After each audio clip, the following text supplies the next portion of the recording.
Joe Rogan Podcast. Check it out. The Joe Rogan Experience. Train by day, Joe Rogan Podcast by night, all day. Yeah, no, we're There we go. What's up? How you doing? Good to see you, brother. Good to see you, sir. What's crack-a-lackin'? Not much. Just rocking the shine. We're talking about your Shinola watch. I'm glad Detroit's coming back, you know, and I like how Shinola represents. Shinola is definitely one of the things that's great about Detroit. Yeah, they say it, like, made in Detroit. They're proud. Yes, which we didn't have for a long time. Dude. Like Detroit is the craziest story. If you know the story about Detroit, like in the 1950s and 60s, it was the third richest city in the world. Well, yeah, it was called the Paris of the Midwest. And it's a city that's still built for 7 million people with supposedly 700,000 living in it. I mean, so you do see a lot of like, how is there like $1 million condo in the same place that has like 8 abandoned other apartments? It's when you go downtown, it makes no sense logistically. You ever watch that show Top Gear? Oh yeah, Jeremy Clarkson. I think it was either Top Gear or was maybe the one they did after that they did for Amazon. But they went to Detroit and they bought a house for $500. Yeah, you can. And there's also the people that buy them and open the door and get mauled by pit bulls. Or you see the ones that like they'll put a pumpkin patch, like they'll do an urban farm, which is hysterical, and you'll see like these hippies on the news, like they cut my face and stole my plums, and I'm scared. It's like, yeah, but you're in a crack neighborhood. Nobody wants your farm. No, we're gentrifying. Yeah, isn't that what you guys want? It's like they don't want that at all. There's some delusional fucking people out there, dude. And what they did to Detroit, like anybody that thinks that you should allow corporations to just take all the jobs and move them overseas. Well, it's just like corporate decision making, and it's a prudent financial decision making. And look at Detroit. Look what they did. It's a prime example of like that was the American dream. Yeah. And then they're like, we'll assemble them in Mexico. Look, but we'll write "Made in America" on your door, so you're gonna feel good about it. Did they even write "Made in America" on the door? Sometimes they do. Like I preferred like the 80s and 90s where if you bought a car and it was made on a Friday, you knew a drunk guy did it. So you're like, give me one from a Wednesday. Like those were the days of American automaking. See, that's part of the problem too. A friend of mine who was in the union told me that the automakers union just got out of control. They were making so much money, and they were constantly in negotiations. There were strikes impending, and and then they were like, "Hey, but fuck you. We'll just go to Mexico." Hoffa. Yeah, they offed Hoffa. Too. Yeah. Right, that's right. Yeah, that's just part of it. But no, like later on, like you said, in the 80s and 90s, like you're grandfathered in, and it really doesn't matter what you do wrong. Like that's part of the deal. Yeah, you can't get fired. No, it was great. I mean, it's great for the worker, but yeah, there seems to be like a middle balance that could be reached. Yeah. Like, don't be fully hammered when you're trying to put a door on an F-150. I mean, they should make good money because the corporation makes good money. I mean, they were doing well. It was a very profitable business. The workers should share in those profits. Well, and like the electric ones, it just didn't work for them either. They pushed it out too soon, too. Because I know people that work on the line, you have like the electric F-150. And it's like F-150s, everybody wants one. They love it as a work truck. But as an electric truck, you put the thing down in South America where it's hot all the time, it's just going to catch fire. So it's like it's not really working out. Or if you're in the cold, the battery sucks. Yeah, and I just don't like electric cars personally. Maybe it's just because I'm from Detroit and I grew up and I just want to feel an engine. I get it, but I have a Tesla that will knock your dick into the dirt. Oh, I know they're fast. It's not just fast. It's fucking car's incredible. Yeah. It's a piece of machinery from the future. What is it? It's a Model S. Okay. But it's a plaid that was sent to a company called Unplugged Performance. And Unplugged Performance takes the fenders off, put carbon fiber wider fenders, changes the suspension to like a race-based suspension, puts wide tires on it and wider wheels, upgrades the brakes to these huge carbon fiber discs because it's a very heavy car. I was going to say, so it's heavier as opposed to lighter like a race car. Well, it's heavier because Teslas are very heavy because the batteries. But because the batteries are all on the bottom, the center of gravity in the car is phenomenal. Okay. It's like one of the best balanced cars you could ever drive. And the self-driving is bananas. Oh, you have it on there? I had my buddy, yeah, you get it with the car. I had my buddy Fedor was here the other day, and he had never been in one. So the first thing I always do is merge onto the highway. I'm like, you ready? Yeah. When it goes 0 to 60 in 1.9 seconds. Are you serious? 1.9 seconds. Oh, that's faster. And then yeah. I go, now this is what's really wacky. I put in the destination and I Yeah. just say, take me to the comedy mothership. And then I press a button. Okay.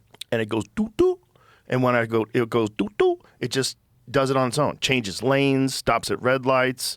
It's crazy. It moves around obstructions. Really? Yeah. And yeah, because I remember the first ones. They were like, barreling over bikers. Yeah. Killing some people. It's still based on camera, so you could fool it with a camera. You could fool the camera, rather. So some guy set up a mural in the desert. Yeah. So what he did was he had the highway, and then he made a mural that looked like the highway, and the car just ran right through the mural. Oh, I saw that. That was Yeah. great. He made it look. Yeah, and he put a Woody Woodpecker to the side of it. Like he just pulled. He just drew the tunnel. It was hysterical, Yes, and the it's thing went right into the tunnel. Basically like that, but he didn't draw the tunnel. He did, but it is what Woody Woodpecker did. Yeah, right. It's so awesome. He would draw a tunnel at the side of a cliff. Yeah, and that's all he did.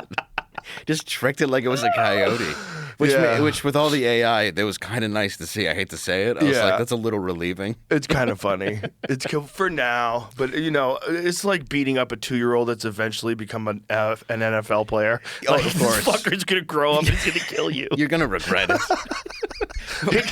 They gotta remember who fucked with the Waymos. Oh, you know? I was watching a movie last night. I can't remember the name of it. Companion, and it was just all about like sex bots. And they're like boy. hunting them and going at each other, and it's like just It's a movie, like a yeah.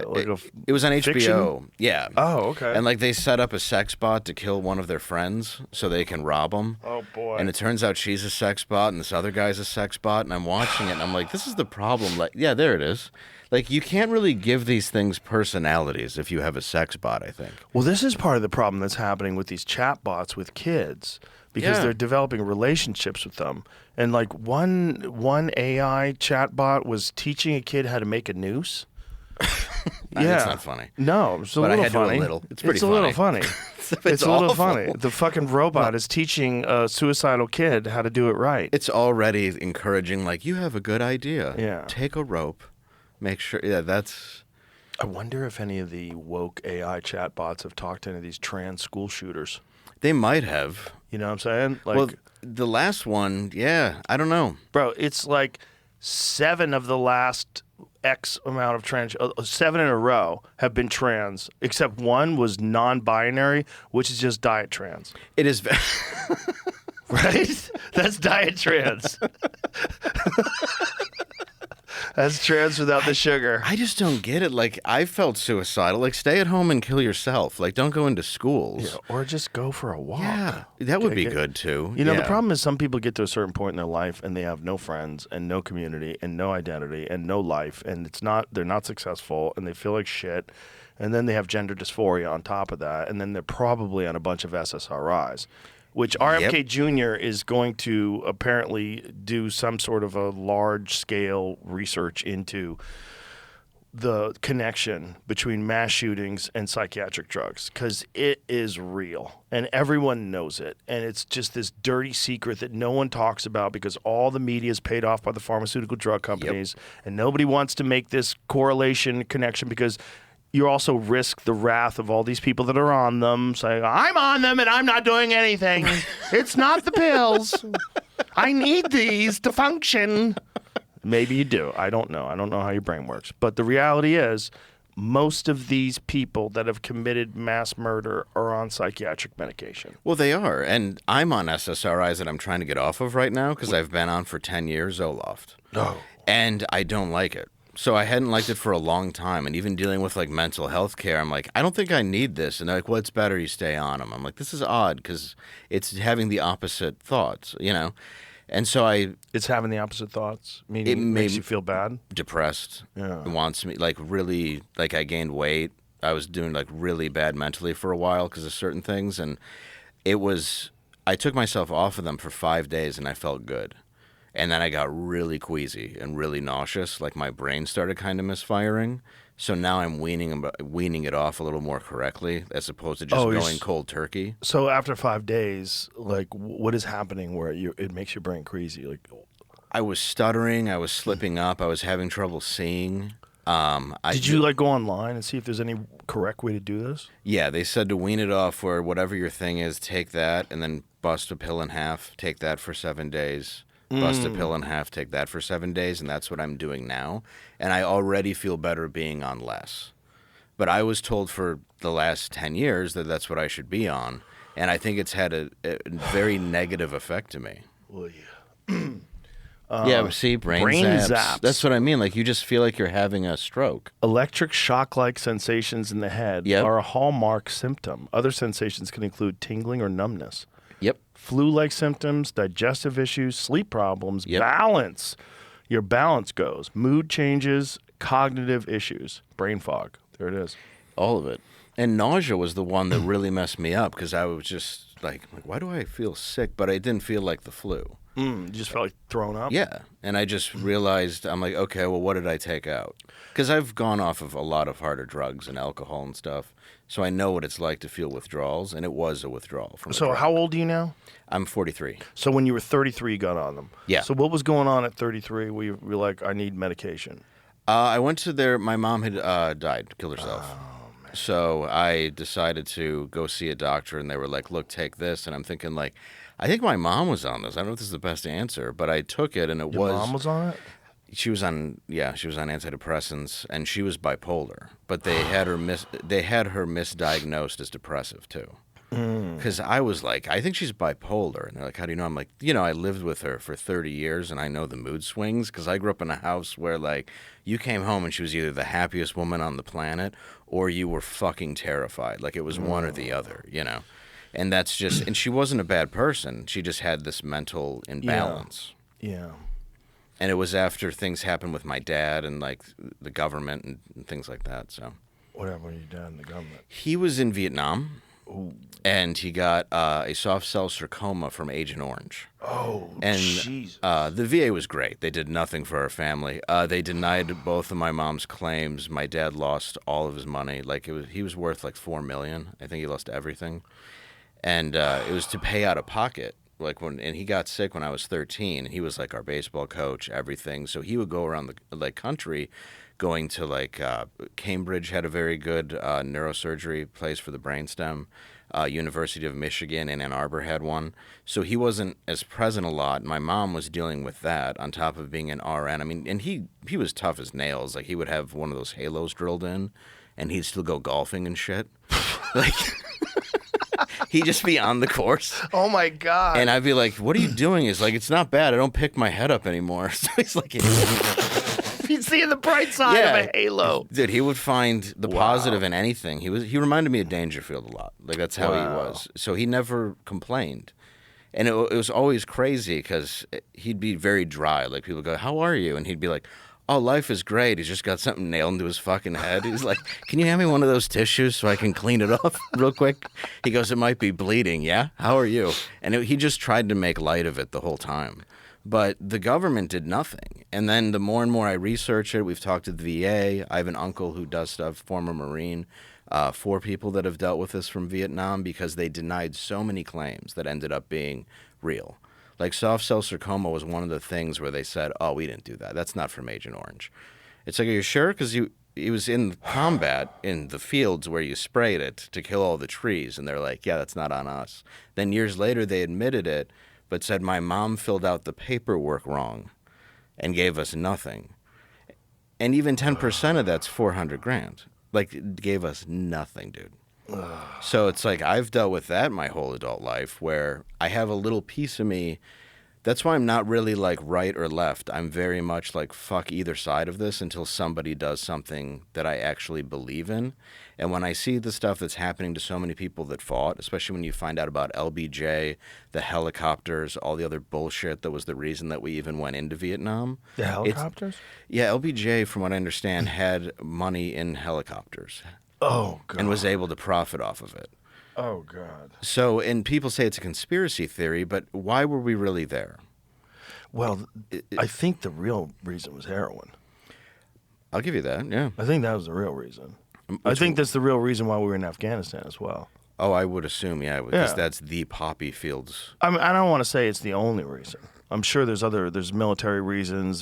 There's rare earth minerals in Afghanistan. There's natural gas. There's a lot of resources in Afghanistan. But there's a lot of heroin coming out of there. That was at one point in time 94% of the Earth's heroin supply was coming from the place that we were guarding. We were literally guarding the poppy fields. Military, U.S. military, guarding the poppy fields that was supplying heroin to 94% of the Earth. That's insane. Because the other part is, there's a part in China, like the triangle. I'm trying to think of, what's it called? But the rest is Afghanistan, and that's how you're getting every drug in the world into the U.S. as far as actually making opioids. Because in the 90s, I worked in a pharmacy, which was a great place for a drug addict, especially when they weren't counting the pills. You could do it by weight. So you just say, hey, I got to go take out the trash, and you just, open up a bottle of Valium or Percocets and just, fill your cellophane. The Golden Triangle, the remote jungle-covered border region where Thailand, Myanmar, and Lao People's Democratic Republic meet, has seen an exponential surge in the manufacture and traffic of synthetic drugs. Yes. So that's what it is. It's the Golden Triangle. That's what I was thinking of. And that, I guarantee you, that had there was a major reason why we were in Vietnam. There was so much money coming out of there, and the idea that some corrupt factions of either the military or the intelligence agencies or whoever it is. So, and I'm not saying the agencies or the military themselves. I'm saying corrupt factions, because there's always going to be those. Just like when the CIA sold drugs in South Central LA to pay for the Contras versus the Sandinistas. It's all real. Well, look at Detroit. When you look at White Boy Rick was somebody who was caught selling crack, and you had Coleman Young, the mayor, who was pretty corrupt, and then you had the FBI who caught him and said, hey, here's some more crack. Just go into the city and find out who the dealers are. Then when White Boy Rick got brought in by the city, the FBI was like, we didn't do that. We'd never put crack into a black community. We don't know. We've never seen this kid in our life. So this kid, who's my cousin's friend, White Boy Rick, ends up going to prison. I don't know the exact time. For 30 years. He's 17. They try to name him as a kingpin. And again, he's a white boy in Detroit who's 17. He's not a kingpin of shit. And he served the longest time because Coleman Young was pissed he was dating his niece. So he goes away, and then while he's in jail, they have him sign a thing that said he stole a car so his sister didn't have to go to jail. So finally, they let him out for all this wrongdoing that he never did, this sentence that was batshit. And then he has to go right from that jail to Chicago to serve time for stealing a car while he was in prison. His story is crazy. There's a documentary called White Boy, and it's that's the one with McConaughey, which is a good movie. McConaughey was in the movie? Yeah, McConaughey plays his dad. My uncle knew the actual guy. He said he was kind of a dipshit. He would sell guns very obviously out of his basement. Oh, they live 2 blocks over. So is this guy alive now? Oh, he's still alive, yeah. And is he out? Is yeah, that he's White out. Boy Rick? That's him? That's him now. He got out just a few years ago. Jesus Christ. So he was in there How old is he now? Oh, I don't know. Well, he went in the 80s. So, oh, my God. And I think he got out around 2020. So, yeah, if you see the documentary White Boy, I highly recommend. Yeah, see, a teenage drug informant for the FBI, but then they denied ever talking to him. Look at it says above where the M&M picture is, White Boy Rick releases his own marijuana strain. Yes. That's the good thing about Detroit now is it's all insanely legal. That's funny. Yeah. Freeway Ricky Ross is doing that in L.A. Is he really? Yeah. Freeway Ricky Ross, Yeah. who was selling the drugs that in L.A. that paid for the Contras versus the Sandinistas. Oh, that's awesome. He's got his own weed line now. I know a few guys who were heavy busted in the late 90s, and now they all have stores, and it's just hilarious to me. You would think that they would shy away from that. No, they just smoked. Even after, I was still okay. But my thinking is it's still federally illegal. It is. To open up a store and have that your primary source of income, a Schedule I drug, according to the government, it seems risky as fuck for someone who's already been inside. Oh, dude, it really. Well, it's odd that they could get the permit for it. I know. Or at least they know someone who got the permit for it and they work there. So Their maybe I sister. shouldn't let out too much. Yeah. Their grandmother or something. Yeah, that's who owns the store. Yeah. Is a 95-year-old lady. But if you go to parts too, it's like weed store, vape store, weed store. You're like, I can't believe you pack this many into a block. Yeah. It's not like a liquor license that takes forever to get. It seems pretty easy. We've all joked about stalking each other online, but let's not forget, some people do it for real. Remember the Minnesota State Representative and her husband who were shot dead in their home? Authorities now think her killer found her home address and the names of her family members from data brokers. So how can you keep your personal information private? ExpressVPN. ExpressVPN is an app that hides your IP address and reroutes all of your online activity through secure, encrypted servers. That means data brokers and the scammers and criminals they sell to won't have a shred of your personal information. But what if your info is already out there? No sweat. ExpressVPN has a feature called Identity Defender, which is a free add-on for U.S. customers. Identity Defender helps get your information taken down fast. It's the best tool to stay safe and regain privacy in a dangerous world. ExpressVPN is fast, easy to use, it works on all your devices, and it comes with a 30-day money-back guarantee. And right now, you can get 4 extra months free if you tap the banner or go to expressvpn.com/Rogan. That's expressvpn.com/Rogan. And if you're watching on YouTube, get your 4 free months by scanning the QR code on screen or by clicking the link in the description. I wonder if there's like weed store wars. There's got to be. There must be. They're fighting over profits if they're all on the same street together. Well, I was just in Albuquerque last weekend, and they had the same thing where I'm like, so it's weed store, massage parlor, vape store, buy here, rent here, car lot, you buy here, pay here, weed store, weed store, weed store. It's crazy how legal it is in a state. Yeah. It all depends on the state. Yeah. Right? In Texas, it's just medical. And I think you have to have AIDS. I think you have to be basically dead. Yeah, they only wanted to give it to the bad AIDS people. They're expanding that, though. They're looking at expanding that. If the federal government just changed the designation or distinction or whatever you would say it is, like from Schedule 1 to Schedule 3 or something like that, which is reasonable, that's what they should do. Well, the whole thing is ridiculous, and that's how you get organized crime. I mean, 100%. Look at Prohibition. Detroit was one of the first places to have it when it was 3 years before they actually made it nationally outlawed. And that gave birth to the Purple Gang, who Capone was even afraid of. And I mean, those guys were fucking ruthless. And they would just go over to Canada because it was right across the river. And they would just either take a boat or in the winter they would drive. And of course, they'd send some underling to drive to figure out how heavy the ice was, so they knew if they put that many kegs in a thing, you'd die. So there's just Model Ts at the bottom of the river. Really? Yeah, dude, it's cool. A lot of the old mansions still have the tunnels that will lead out into the river that the bootleggers used to use. Wow. It's really fascinating. So Canada never went prohibition, huh? No, and it was right there. Like, you could throw a rock. You just take a drive to Toronto. Yeah, just go right. And you're partying. Yeah. Like a civilized person. Well, they have legal weed up there, too. Yeah, the whole they do. country. Yeah, this is one Look of them. at that. Model T at the bottom of the river. And this was a guy who's like, I got a whole bunch. And then halfway, That's fucking badass. the ice went out. Yeah, dude, the Purple Gang was ruthless, man. I never heard of that before. They were probably the first Jewish gang. They had Irish members as well. They were the Bernstein brothers. Their parents owned a shoe store. And like the legend is they were called purple because that was the color of rancid meat. So they hated the name because they thought it sounded gay. But they still ran with it. But when you see pictures of them all lined up in like mug shots, like they would do stuff like walk up to somebody and be like, "Hey, I like your ring," and they'd be like, "Thanks," and then a guy would just like cut the dude's finger off and he would take his ring. Like they were, like the level of cruelty these guys would inflict on people to take over a city was next level. Wow. And I've never heard of this before. Yeah, dude. Even Capone wouldn't mess with him because he was over in Chicago and needed some of these guys to supply the liquor. Wow, when the Purple Gang ruled Detroit.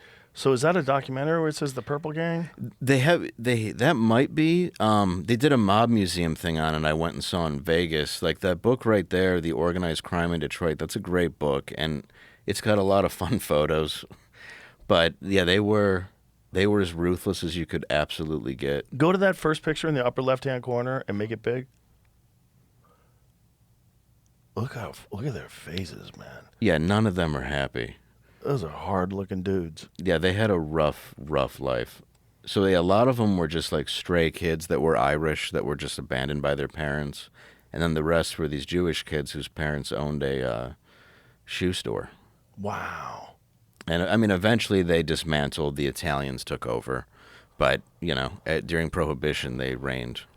Wow. Yeah, Never heard of that before. It's a really cool story that I've always wanted to see in a movie, and nobody's been able to execute it. And I would love to see it because Maybe somebody will now that you just got the story out. I hope people do because it's such a cool story. It sounds crazy. Like yeah. the level of Detroit mob too that's been around is just it's wonderful. I shouldn't say wonderful, but I love it. Just crazy. Yeah, like they were nice to my dad and stuff when he was young, and like when he had gotten back from Nam, and they're just nice people that I knew. Well, So- nice people that kill people. Yeah, So- but they sell kill alcohol. kill bad people. Yeah. But the thing you said that's so important is that like prohibition, all it does is prop up organized crime, and the fact that we still do it, it's just for optics. It's just because people's like, I don't want legal drugs on the streets and my kids getting hooked on drugs. Like, drugs are here.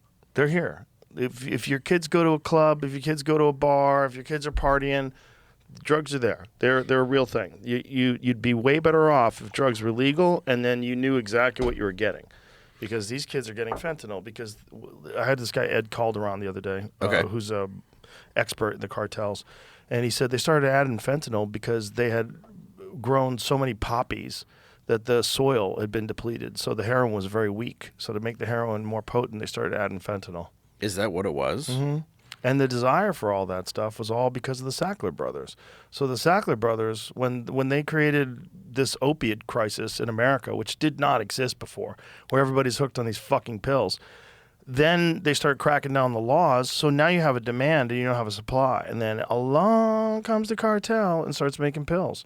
And they start making pills with fentanyl in them because their heroin's not that strong. Xanax, Percocet, all Everything. these things that kids don't know they're taking. That's the shit part. And so they- you're they handing make these- it look just like the real pill. Like, oh, Yeah. I know what those are. Oh yeah, you get those pressed Xannies that look just like a bar, Mm-hmm. and it's just complete fentanyl.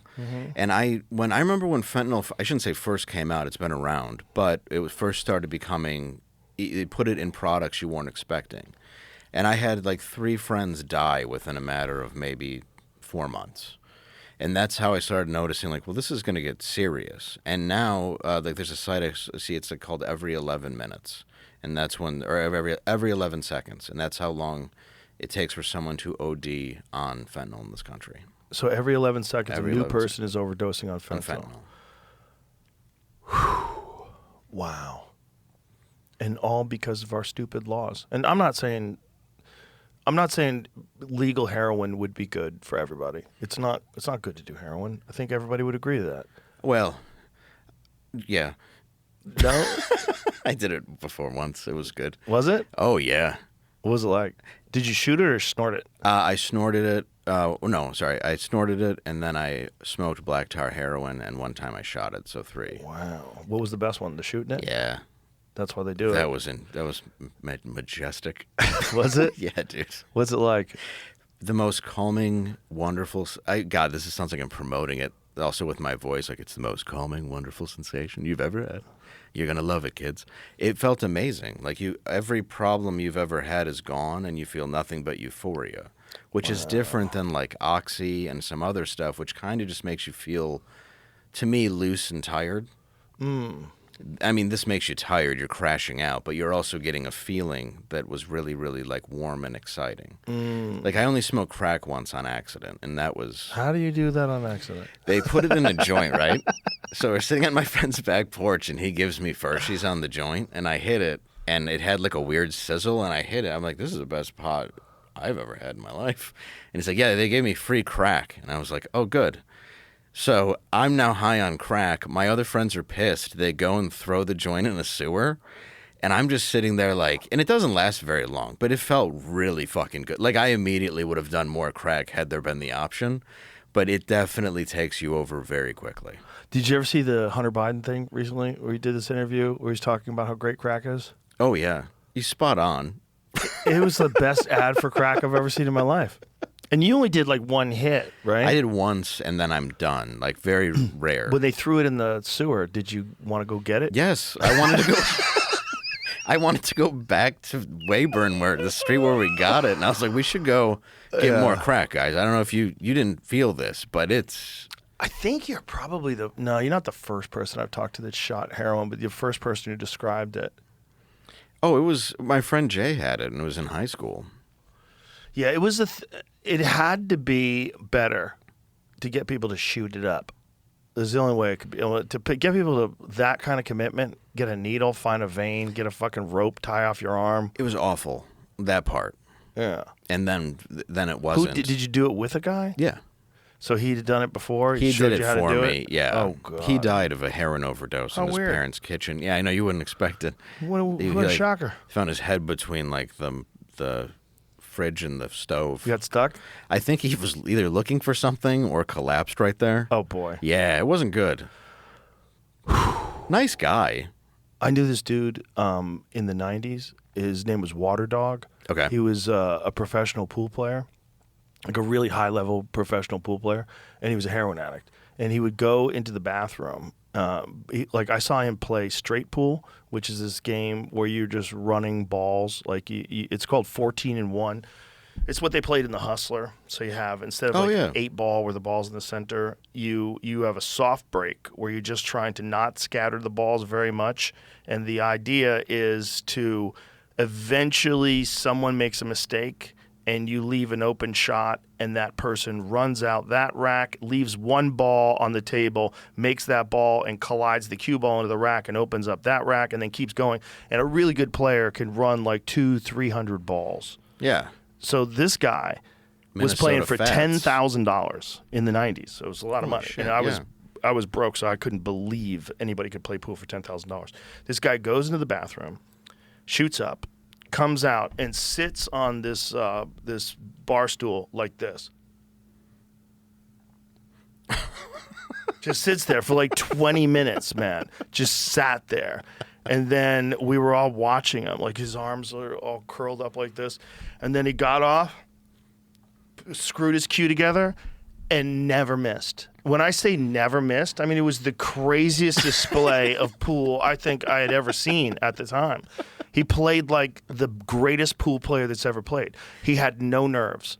He couldn't be rattled. The guy he was playing, this guy George the Greek, who's this degenerate gambler, was a really good player too. Who's screaming and yelling at him, "This motherfucker, he can't play without the shit. He's got to have that shit to play." He didn't give a fuck. He was listening to him yell. He had eyeballs. His pupils were like the size of quarters. Yeah. And he didn't miss. He just was firing balls in with like perfect accuracy. He got perfect position on every ball. It was wild to watch. He was just fully heroined up, just running out the table like he saw it in advance. Like it was like he was looking at a math problem that was easy to solve. And he's just basically slow Eddie and coming back and just knocking it all in.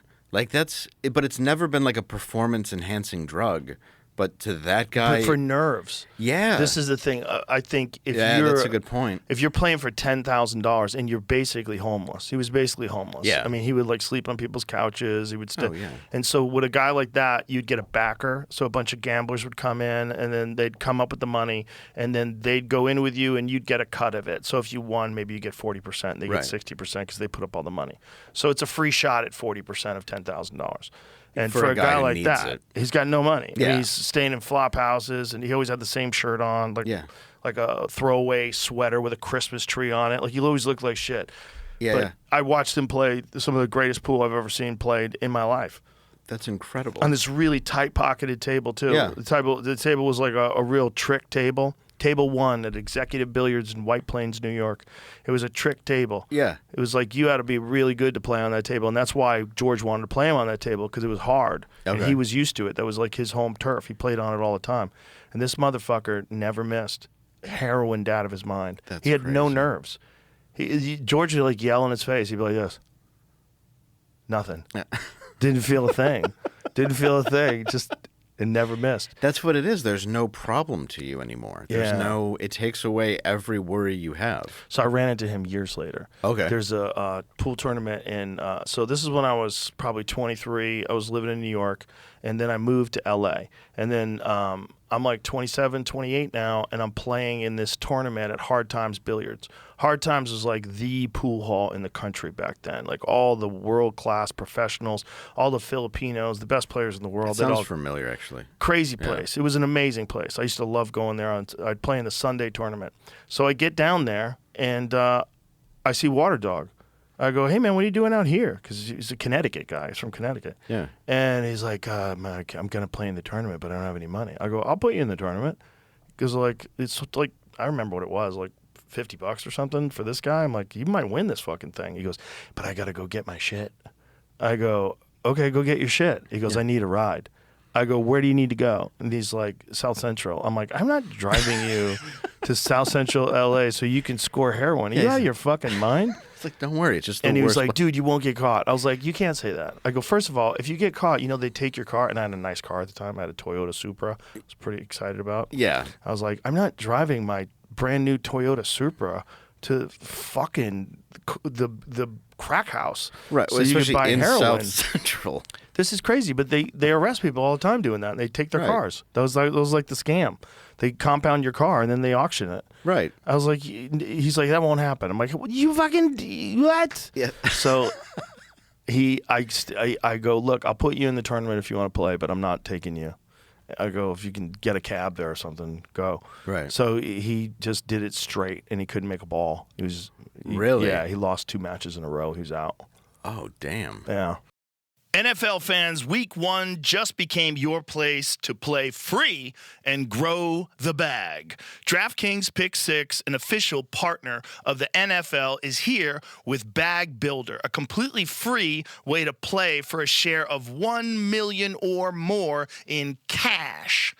Think you could stack some cash? Here's how it works. Download the Pick 6 app, DraftKings' easiest way to play fantasy using code Rogan. Enter for free. Just make 6 picks, more or less, on player stats for week 1. That's it. It's that simple. No entry fee, no catch. Want an even bigger shot? Share your link with friends to add more cash to the bag and get bonus shots to win. As the player count goes up, so does the prize. Hit all 6 of your picks and you'll be splitting a bag that's already at $1 million or more.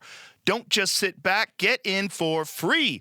Build the bag and run it up. Download the DraftKings Pick 6 app. Use code Rogan. Opt in and start stacking entries for NFL Week 1. Zero cost, huge upside. In partnership with DraftKings Pick 6. The crown is yours. Gambling problem? Call 1-800-GAMBLER. Help is available for problem gambling. Call 888-789-7777 or visit ccpg.org in Connecticut. Must be 18 and over. Age and eligibility restrictions vary by jurisdiction. Pick 6 not available everywhere, including New York and Ontario. Void where prohibited. Must claim token for free entry in Bag Builder contest. Only perfect entries earn share of cash prize. Tokens are single use and expire September 8th at 8:15 p.m. Eastern. Terms at pick6.draftkings.com/promos. Did you bet for him to win? No, Oh, I good. gave him like whatever the entry fee was for the tournament. Oh, I got you. Okay. But I wasn't, You were probably like, yeah, not today. I don't think. Well, I was just like tired of him telling me to go to South Central to get heroin with him. Well, yeah, and that's a good way to get carjacked on top of if it's just cops. Yes. I mean, that was very popular to do Cute back little then. white boy who's on TV. Yeah, dude, that's how they got cars. Not only that, I would actually be buying the heroin. Oh, was this during Fear Factor or No, this was during News Radio. News Radio? Okay. So I would be buying heroin because I would have to pay for it because he didn't have any money, which is why he didn't have any money to get into the tournament. So like I would be buying heroin. Yeah. In South Central. From News Radio. There was no TMZ back then, so it probably wouldn't have even made the news if I got arrested. No one would have cared. Yeah, I guess that's true. I don't know. No one would have cared. I was They just one think person. it was Andy Dick and let it go. But even Andy Dick wasn't getting in trouble back then. Not really. It wasn't making the news. Our show wasn't popular enough that anybody cared. And I was only one of 8 people on the cast. Right. So I wasn't a star. So I could go anywhere. And every now and then someone would go, hey, you're that guy from that show. Hey, what's up? Okay. It was pretty easy to get around back then. Which is great if you're on an NBC show. Oh, I mean, good or bad, but you're getting the money and you don't have to deal with all the shit. Well, it was really good preparation for what I have to deal with today. Yeah. Because it was like a slow trickle of fame to the point when you get really famous, you're like, oh, I know what this is. This is a trick. Right. Like, don't get sucked into the trick.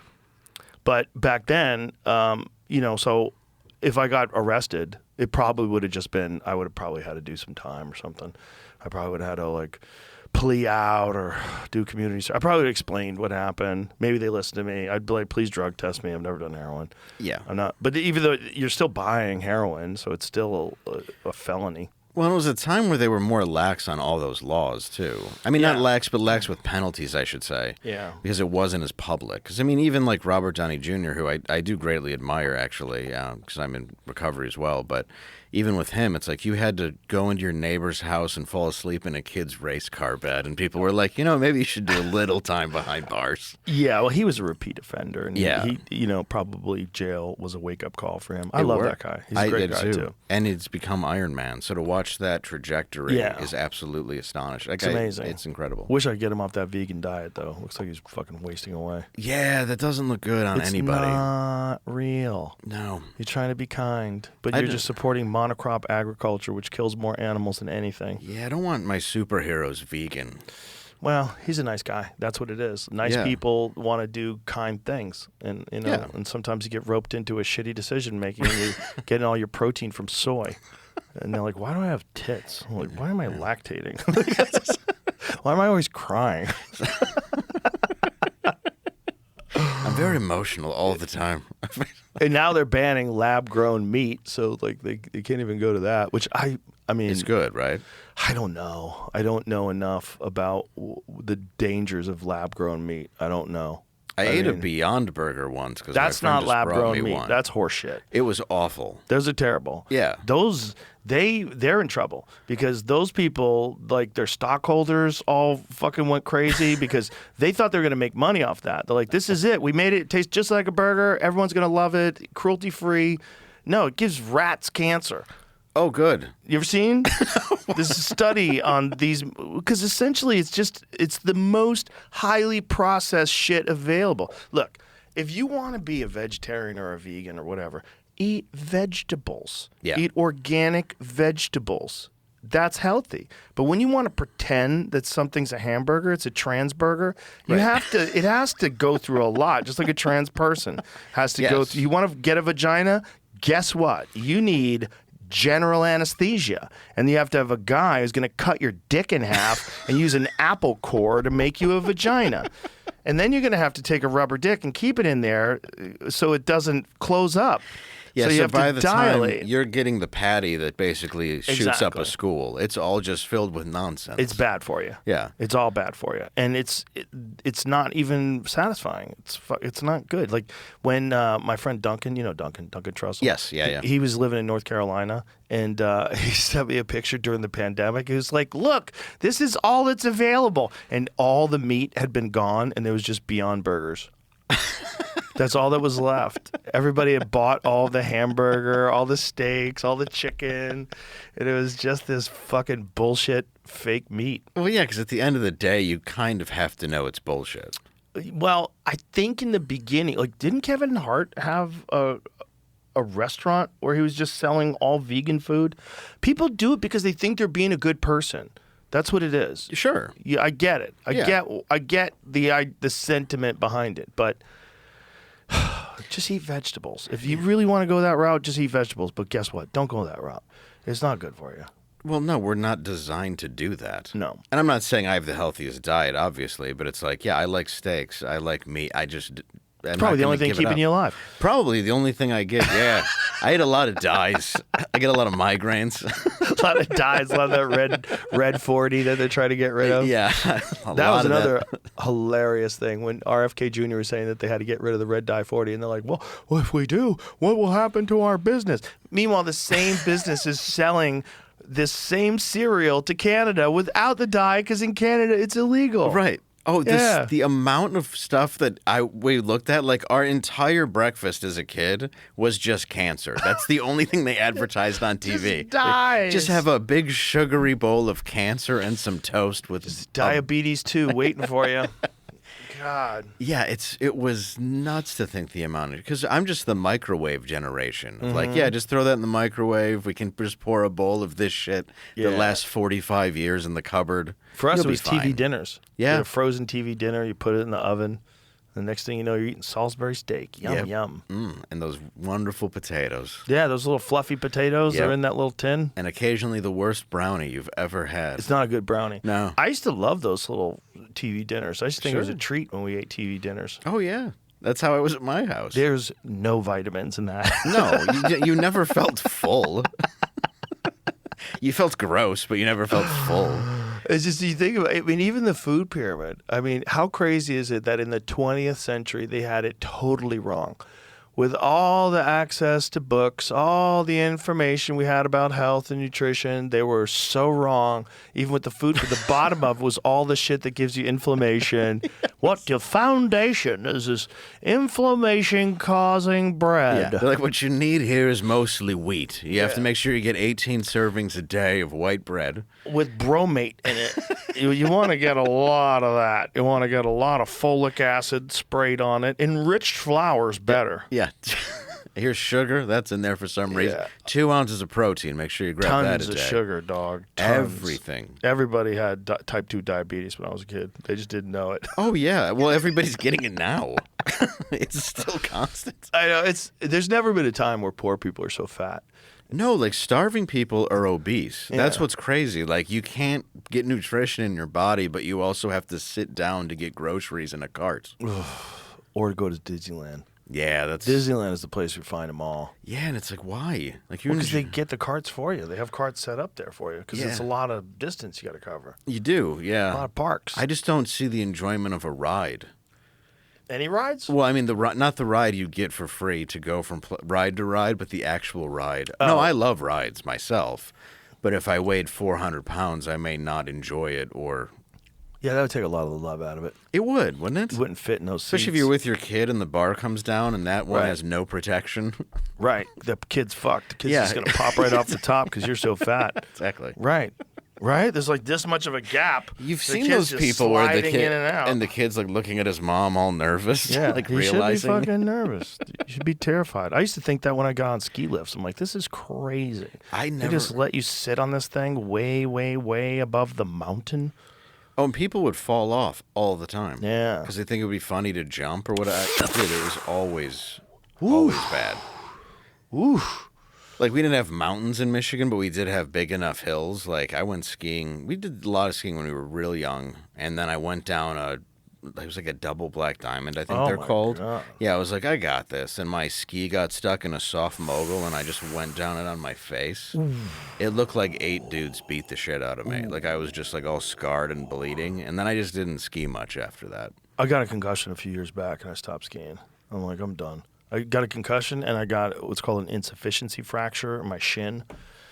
Some lady didn't know how to ski and she slid into the trail like sideways, like doing this thing. Yeah. And I had 2 choices, either destroy this lady or wipe out hard. And I took the second choice and I banged my head off the ground. Oh, shit. It was bang. I heard this, and I had a helmet on, but it was still the bang was loud, and I was dizzy for the rest. I 100% got a concussion, and I didn't feel right for the rest of the day. And then I was like, I'm done. This is not worth the thrill. Everybody I know has a torn ACL from it, a concussion. My grandpa died. Oh, God, You I'm know? sorry. Yeah. No, I didn't know if you meant your. You know what I mean? Yeah, Not but my no, they grandpa. do, though. They all have stories. Well, yeah, they all know? have this, like, Yeah. somebody knows a Sonny Bono Yeah, who just, yeah. like, launched right into a tree of a mighty oak. It's not worth it. No, dude, I just never enjoyed it that much. And when I tried snowboarding, I'm like, I sucked at skateboarding and was a poser at that. Why am I even attempting this? Snowboarding, you're attached to that fucker, too. At least Yeah. with skis, the skis pop off. Yeah, you can get away. Yeah. Yeah, the board's coming with you when you fall. I know a lot of people got knocked out snowboarding because the feet go up in the air. Yeah. You know, like something happens, the feet go up in the air and your head first. Dude, my son does it, and he's 10, and I let him, but he's pretty good at it. But I always get very nervous when he goes to do it. But he's good with. I mean, he's a very good athlete. The good thing is little kids have less weight, and when they're falling, it's not as painful, and then they're all flexible and pliable. They're not. Dude, he you know? broke his arm. It was crazy, and he was better in like it was like 8 days. It was like Wolverine. It's like how did you do this? Like I tore my meniscus, ACL, blew off half my kneecap. Oh boy. And yeah, I was making fun of my friend, and then he tackled me. and we were on a linoleum floor with keg beer. Oh no. So instead of instead of going to the hospital when it was in a lot of pain, I'm like, I'll just wait till the morning. And I had my friends carry me around this party. And then the next morning, I'm like, yeah, this isn't moving at all. So my friend Jimmy drove me to the hospital, and dude, it was like out of a sitcom. Like, doctors opened up a door into my leg. He wheeled me into a drinking fountain on accident. Like, I broke my leg more just trying to get into the hospital. And then by the time I got in for them to do the surgery, they're like, what happened? I couldn't be like, oh, I was drunk at my friend's house. You know, I was like, oh, I slipped on ice. It was winter. I was walking to my car, and they're like, this is a lot of damage for just slipping on ice, because I just twisted it all night. And I should have known. I mean, my foot was like behind me. Oh God. When I did it, like my knee just is. So I have rods in my right knee. So I just tried. Oh really? Yeah. You have rods to keep it together? 3, yeah. Wow. It was that bad? Yeah, like you can hear it pop sometimes when I walk. It's pretty nice. Does it hurt? Sometimes, but not as bad as you think it would. If I'm like doing a treadmill for a long time, or if I do something where we're just outside, like, because I'll go hiking or whatever, like, so my wife likes it. So we'll do that, but I like it. That'll hurt after maybe a couple miles, but not like a severe pain. But Just annoying. yeah, That's fine. Yeah, and you can like weather messes with it in the sense, but nothing crazy. Is there an option to take those rods out? Because I know a lot of them, they put them in there so that the bones heal correctly, right? Yeah. There might be. I mean, it's been 25 years. I'm sure there's been advancements in it, and I just don't bring it up. I bet your bones are just growing around it Oh, now. I'm sure it's destroyed. They're probably like, why didn't you come in? I'd be like, you didn't bring it up either. Yeah, I know a guy who broke his arm, and the screws from the plate that kept his arm together were popping through his skin. So he had another operation. They opened up his arm again and took the plate out, and because the arm had healed, like the bones had fused, but then the plates and the screws started backing out. That's through his skin. They're That- poking through his skin. That's what happened to my son, and it sucked because he was like 6, and him and his friend were hanging out at his friend's house, and they had like a slide that was 8 feet in the air, and they both decided to jump off of it. Oh God! And he landed funny, and he's a little kid. So I was at my friend's mom's funeral. I like rushed back to get him. It's the worst thing in the world when it's your kid. It's just the worst. Mm-hmm. But yeah, we made sure like he got the screws out. He got the right, like everything went fine. But the when you're way 6, that you heal so dude, quick. it was honestly like they cut the cast off like 2 weeks before they were supposed to, because he's like, I can go like this. And I'm like, that's amazing. Because I remember I would like go to bars still, and I was still underage, but I was still going to bars with like a cast on. Oh boy! Like a full blown knee brace, and I'm wearing like track suits and like I had chains and like earrings. I was that kid, So I'm like just a raver stoner, and I'm just walking around with my crutches. That's hilarious. It's like, How long did it take before you could walk again?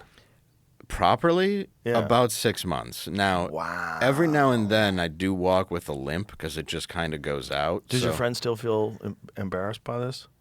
And No, guilty? I don't. No, it's one of those guys you've known for so long. He didn't care then. And I was saying stuff to him that kind of I deserved it. So like, I mean, he felt really bad. I shouldn't say that, but no, it's not anything. The girl who owned the house went nuts, and she was so hot, and I always had a crush on her. And she's like, your family's going to sue me. I'm like, my family's not going to sue they don't sue people, but we're not going to sue you. And like I think my dad had passed at that point, and she's like so freaking out 'cause she would have these wild Christmas parties every year where it happened. Oh boy! And that ended the wild Christmas parties. And she's like, yeah, you never sued. I'm like, yeah, why would I sue? Because I'm stupid. Like it was my fault. And then I just went out and said, yeah, I fell on ice. Isn't that a gross thing that people would just sue if they did something stupid in your house? They would sue you. Dude, I've never. Like, I can understand points where people have. It's just such a scammer mentality. It's a shit thing to do to anybody. It's like somebody who like slips delivering a package or any of that stuff that's possible. There was a lady that was when my kids were younger. There was this lady that was a single mom, and her daughter was playing with my daughter, and they'd come over the house, and she went to another person's house, and like they'd have play dates like kids do, and she wasn't there. So she comes to pick up her daughter, and they have a dog, and the dog is a very friendly dog, and the dog, it jumps up to dogs do that. Of course. And scraped her with its claws, just scraped her with its claws. She sued the family for $50,000. And won. And they just settled. They settled because they were informed. Listen, legal fees is going to be probably $100,000.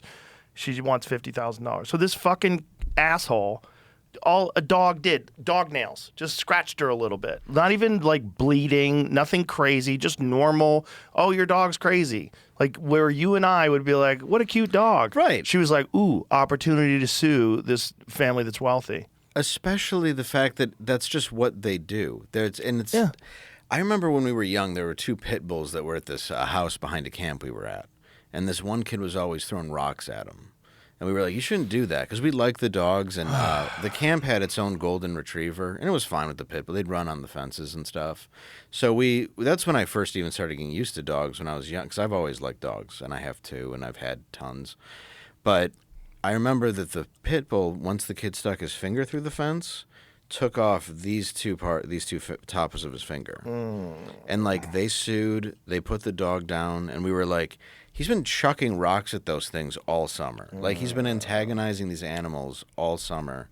And I mean, it sucks that it happens, but it's like, Sucks that your kid's stupid too. yeah, it sucks that he was told not to do it a bunch of times, and then there was a consequence to this shitty action. Also, how did you raise a kid that's throwing rocks at dogs? Like, what What's kind wrong? of a kid would throw rocks at a dog? It's like the first thing you find that has unconditional love for Yeah. you. It's the first thing that like you trust in a different way than a human. Did he have dogs? There's no way he did. I don't Yeah, remember maybe him that's well. I remember the blood and the screaming, but I don't remember. I don't remember much about him other than that. And the weird handshakes Yes, afterwards? Yeah, yeah. I knew his penmanship wasn't very good after. Old Stubbs. Yeah, Yeah, man. yeah, but he deserved Pit bulls are it. tricky dogs, though. My They're tricky. brothers had ones where, yeah, I've had a bunch of them. He's rescued a couple, and I've had friends who have saved them in Detroit from fights. Yeah. Where, because they would throw them in a back alley, the losers, and sometimes my friends would take them Yeah. and get them sewn up and keep them. But those dogs specifically would kind of only be left alone for the owner. Like my friend would keep it just for him, like locked Well, up. they're usually fine with people. Yeah. The real issue with pit bulls is dogs and children. They think of children as animals. They don't know that a child is a person. At least it seems like they don't, because they attack kids. Well, and children don't know dogs are animals sometimes. And that's kind of how I treat with my kids. Like, you have to understand that, Right. you know, like when you're roughhousing or whatever, like you got to be real careful because she may not necessarily know what you're doing, you know. Yeah. And he learned that at a young age, and dogs love him. But Yeah. a lot of times kids can be really, really rough with dogs. Yeah, they can be, sure. Especially if they don't grow up with them, they don't know, they're not taught. But the thing is, like, if you have a sweet dog, like I have a golden retriever, Yeah. and if my kids thought all dogs were like my dog, and then they went up to another dog and grabbed his face, that dog might bite your fucking face off. Yeah, and Goldens Yeah. are the best. Like They're the they're best. just designed to be the sweetest animals on the planet. He's the nicest dog of all time, the best pet ever. Yeah. He's just the homie. He'll come home, he's like, hello. He wags his, he always has to greet you with a toy. Like, as soon as I come in the house, he grabs one of his toys and runs up to you with a toy. Dude, Yeah. it's the nicest feeling in the world. Yeah, they're the sweetest dogs. He cuddles with me when I watch TV. He climbs up, like, literally, like, lies in my lap. You know, he's 75 pounds. He puts his fucking head on my chest, Yeah. and he just likes to be pet while I'm watching TV. Yeah, they just want to be with you. Yeah. It's the nicest thing. And I had a Rottweiler. Then people are afraid of those, but she was the sweetest dog. It's a lot of it is how you treat them. Yeah. But it's also the breed. It's also the bloodline. Like, if you get a game bred pit bull and you expect it to be cool with other dogs, you're out of your fucking mind. That dog is designed to fight dogs. Yes. You know, but if you get a good dog and you train him well and teach him, and you know, it takes a lot of responsibility. You know, like people that run out and get like a German Shepherd or a Belgian Malinois and think Oh, they're for going to their just keep it in first their dog. yard. Like, Yeah. you just literally got like an elite super athlete Right. for a pet. You know, and you're just thinking you're just going to leave it in the yard and Right. occasionally throw the ball to it. Get Right. the fuck out of here. It's not how you never walk Yeah. it, so it's got a bunch of pent up anger and energy. Exactly. Good for you. It's like a high school kid that's been left in a confined space. Yeah. See how it works when he comes out Yeah. into the real world. Bring him to a dog park. Oh, yeah. Yeah. Did you see that video of the dog parks? Some of them? What video? There's one video where a guy his dog is attacking one dog, and some dude runs up out of nowhere and just shoves his finger in one dog's ass. Oh, that works. Yeah, it did, but it was still the most ridiculous thing. This guy just runs in like he thinks he's Superman. Is like, I've got it, and just starts. Well, if a fingering dog the has a ass. lock on another dog, that's one of the only ways to let him go. Is it? Because Yeah. it worked. I hear it works. I've never done it, but No, I've never hoses tried it work. myself. Hoses work. When Yeah. dogs would fight with each other, you could hose them. And a lot of times they'll let go. Yeah, They just freak out. You're getting hit in the face with a jet of water. yeah, that will do it. But, the really fucked up thing is that people bred dogs for fighting, and they like to fight. When they fight, they wag their tails. Yeah, they're That's- having fun. That's what's crazy. Yeah. You watch them like literally chewing each other's faces off, and they're wagging their tails. Like, Well, I got a border collie at the same time as a Rottweiler, and they were both pretty. They both enjoyed fighting each other. fun. But I'd always play fighting. Yeah, and you'd always just watch for the tail waggling because they'd be flipping each other over. And, Right. Like when we first got the Rott, we went to a dog park because they were like newer to us in Michigan, and this one dog just kept coming up that was bigger than my Rott, but kept kind of like messing with her. Yeah. And then finally, my Rott grabbed her by the neck and flipped this dog over and was just like pinning it with her mouth. And then the dog gave up and was showing its belly. And I'm like, oh, fuck. I'm like, all right, we're going to leave the dog park now. Like people were like freaking out and screaming. Yeah. But the dog kept like coming up and like nipping my dog until Yeah. my dog finally just like attacked back real quick. Yeah, which is what dogs do. They have to establish dominance. That's what she did. I was at a dog park once and somebody brought a wolf. Are you serious? Yeah. It was the wildest thing. All the you dogs, got a wolf? all the dogs immediately knew it wasn't a dog. Well, yeah. Some guy had one of those 7/8 timber wolf dogs, because you can get them dogs where they're not really dogs.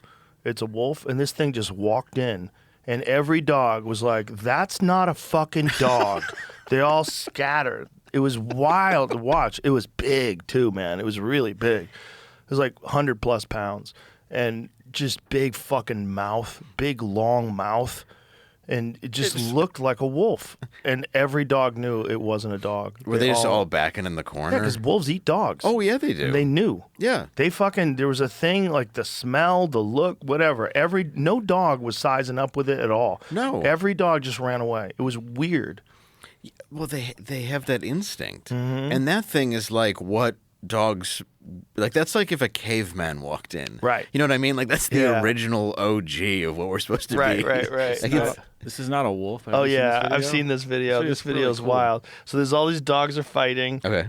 And check out this one dog walks in and he's the fucking boss. And he's this dog. Look, all the other dogs back the fuck away from him. This dog Look, battles. look, they all back away. This one dog. And he gets on that dog. Like, look what happens. Oh, dude, every one of them just acts yeah. right. It's like John Wick of dogs. Yeah, dude. It's just. Look at this. The dog just lays down. And he just gets on top of him. I once saw this dog kind of kill dog one is of us that, with a do you know? pencil. I have no idea what kind of dog that is. I don't know either. The black one. It's got to be. this The one. white one. The one that's the dominant. one right there. Yeah. I mean, the black one was cowering. I was looking Black at the one was wrong a big dog. King Corso, I believe. Well, why don't you take a photo of that dog and run it through AI Google says. Image? The dog looks like Benji. Like they probably know, just that's knew. what's crazy. Yeah, like it's probably just knew they knew it had a hard life. My friend has a dog like that. That's a small. It's a darker, like a gray and brown dog. Uh-huh. And he takes it pig hunting, and it's the most savage fucking dog I've ever seen in my life. And it looks like that. Yes, this dog just chases pigs. Which It's are crazy. and pigs are tough, Oh yeah, but this dog is just nuts, man. dude. That's What kind of dog is that? Come on, ChatGPT. A mixed or breed or a mutt, based on appearance, shaggy, wiry coat, body structure. How crazy is AI? A wolfhound or terrier mixes, large size and sturdy build might also suggest some Central Asian Shepherd or Kangal ancestry, especially if the dog is used as a livestock guardian. However, without a clear look and more context, like the dog's size, weight, or behavior, it's difficult to definitively identify the breed. It's likely a mix of working or guardian breeds, common in rural or semi-rural areas. yeah. That thing they just knew had it tough. Yeah. Because it just came in They're and like, didn't give a "Yikes." fuck. It's not even a big dog. That's what's crazy. Like, yo, but that was kind of what it was like when that wolf showed up at the dog park. All the other dogs were just like, what in the holy fuck is this? Was it you? I think you were talking about it. Maybe I don't know, but it's about a guy who trains wolves. and he was saying, I've had people on that work with wolves. You can't really train wolves. yeah, like, but I think it was like the movie The Gray, you know, like Taken with Wolves or whatever. And like he said during it that he has to fall down as the stuntman or whatever. So the second he gets home, one of the wolves is going to try to take his spot on top. So you got to like grab the wolf and hold it up in the air, and like that's like the main thing to do to get it to stop. But like every night he just has to prepare himself for fighting a wolf when he gets home. Oh Jesus, Which is crazy. that's so stupid. But I mean, they all just they're pack animals. yeah, and so as that's how soon they as look- you leave, Yeah. they take the dominant spot. yeah, you have a good day of filming, and there's just this wolf looking at you the Yeah. whole car ride home, seeing if he's gonna take like your shit once you get home. I knew a dude who had three of those wolf dogs, and he was a piece of shit. And they got out of his yard and killed the neighbor's sheep, and he lied about it. He's like, no, wasn't my dog. Wasn't my dog. Killed like 8 sheep. Dude, yeah, it's your Because they dog. just kill for fun. yeah. Like, oh, there's just sheep that just commit suicide? What killed? Mountain lion? What did this? Well, there's coyotes and stuff where Not like that, though. No, They're not gonna no, do no. that kind of damage. But- Coyote would have a hard time taking out a sheep. It would take a long time. Yeah, but they grab small dogs. Like, Oh, yeah. like before COVID, we like in Detroit and like the suburbs, we never had coyotes. Like it seemed like any of that stuff, and then after. You see them all the time. Like I would walk out and there'd just be like a deer on my front lawn. I'm like, this is bizarre. Yeah. In this part, and then yeah, now you have ones that like hop fences and grab small dogs and Oh, jump yeah. away. Oh yeah, yeah. They're everywhere now. They're in They're in all 50 states, and then they're in every major city. Yeah, that's crazy. Yeah, they're a wild animal. I mean, a really interesting animal, I should say. Obviously, they're wild. Because when I first saw them, they'd be crossing the street at night. I'd be coming back from a gig, and I'm like, is that a dog? Should I stop? And then it's clearly just a coyote. Yeah, And I'd never seen them up close like that ever. they're in Central Park. Are you serious? Yeah, yeah. I used to walk by there all the time. That looks like what it is. That looks Yeah. similar. A Bosnian Barak. Bosnian broken-haired hound called Barak. Yeah, Fights it looks bears, apparently. similar. Fights bears? Yeah, it's a That similar- makes sense. That makes Oh, sense. Yeah, that would be it. That would make sense why all those dogs are like, this motherfucker's not playing. Dude, he takes down grizzlies. He is not Used to hunt playing. large game. Yeah. Jeez. A scent hound. I saw this Yeah, guy. that's what my friend's dog looks like. And it's a little dog, and it's a girl. And she's fucking ferocious. And just has, yeah. dude, a pig and a bear. Yeah, pigs are like wild pigs are some of the most ferocious sounding animals. I remember the first time I ever went hunting pigs. We were going down this dirt road, and to Okay. the right of us was like heavily wooded, like high grass, and they were in the grass near us. And then they started fighting, and it sounded like demons, like orcs. They were just going to war, like maybe 10, 15 feet from us, Yeah. but we couldn't see them because of the tall grass. Like, the sound was nuts. Like, this sound is insane. Where do you hunt them? This was in California. Okay. California, where, oddly enough, they think most of them came from William Randolph Hearst's estate. Because William Randolph Hearst, the same piece of shit that, Orson Welles covered in the movie Rosebud, the same reason why marijuana became illegal, that guy. William Yeah. Randolph Hearst had an enormous estate, and The he had one-man wild monopoly. boars Yeah. out there on his estate. And, of course, they got free. And now Central California, all that area is like San Jose, they have a giant problem with them. Really? Yeah, they like show up on people's lawns and tear their lawns apart, and you wake up in the middle of the night, there's 10 wild pigs on your fucking front lawn. Holy shit. Yeah. Do they attack animals then? Oh yeah, they kill people. Really? Yeah, so one old lady got killed by wild pigs. What a way to go. I know. Fucking dirty, filthy demons tearing your face off. Not that it's funny, but I Ugh, mean, you it's just kinda don't funny. expect it. Kind of funny. You know. But yeah, they're all. How did grandma go? You're like, oh, she was torn to death by pigs, wild ones, in her suburb. With this place that I was in a at, cul-de-sac. they hunt them a lot, and that's what we're doing. They taste good. Yeah, I would imagine. I mean, it is pork. Yeah, it's a different kind of pork. It's like a darker meat. Oh, It's really? Interesting. Yeah. I've never had Yeah, it. because they're not eating just grain. They're eating whatever the fuck they find, and a lot of acorns. That was a lot of it. They had a lot of fat on Yeah. them. That's from acorns. They were delicious. What do you hunt them with? That time it was a rifle, but I Okay. bow hunted them too. I was wondering if you did, yeah. Yeah, I bow hunted pigs. But the thing is, like, if you're bow hunting pigs and you're shooting a wild boar, like a big boar, you probably should have a backup. Probably should have a pistol. In case it comes at you. And you should probably have one in the chamber. So Yeah. as it's running at you, you can just, you're going to have to, it'll charge you. Happens all the time. So it's kind of, because bears are like that, aren't they? Like if you shoot one in the heart, it'll go 100 yards? Some bears. Okay. If you shoot them in the heart, I doubt they're going to go 100 yards, but they might be able to because they can go 100 yards pretty fast. Just on adrenaline. Yeah. But bears are. I was going to say adrenochrome. but If that's you not hit a the same. bear, like there is a distance between you and them where it's like a fight or flight distance where they're too close, where they think that you'll attack them, and so then you're in trouble. Yeah. But if they're far enough away where they think, oh, guy's not going to chase me, and you can scare them off, that can happen. Bears are tricky. Yeah, I've never. Well, we had one bear. Well, I mean, it wasn't hunting us. We were just up in what do you call them, the Smokies? And it was just a vacation. And it says don't throw food off the balcony. So of course, the first thing my son does is throw a hamburger, and then all we can hear is the woods start moving. And we look down, and I'm like, "There's a bear," and I didn't know they climb. So the thing starts climbing up the side of the house. And eventually we just kind of made enough noise or something that it went back into the woods. But I'm like looking around like, we have a gun, right? And he's like, I think we have one. I'm like, oh, that's good because there's a bear climbing up the fucking house, dude. It was terrifying.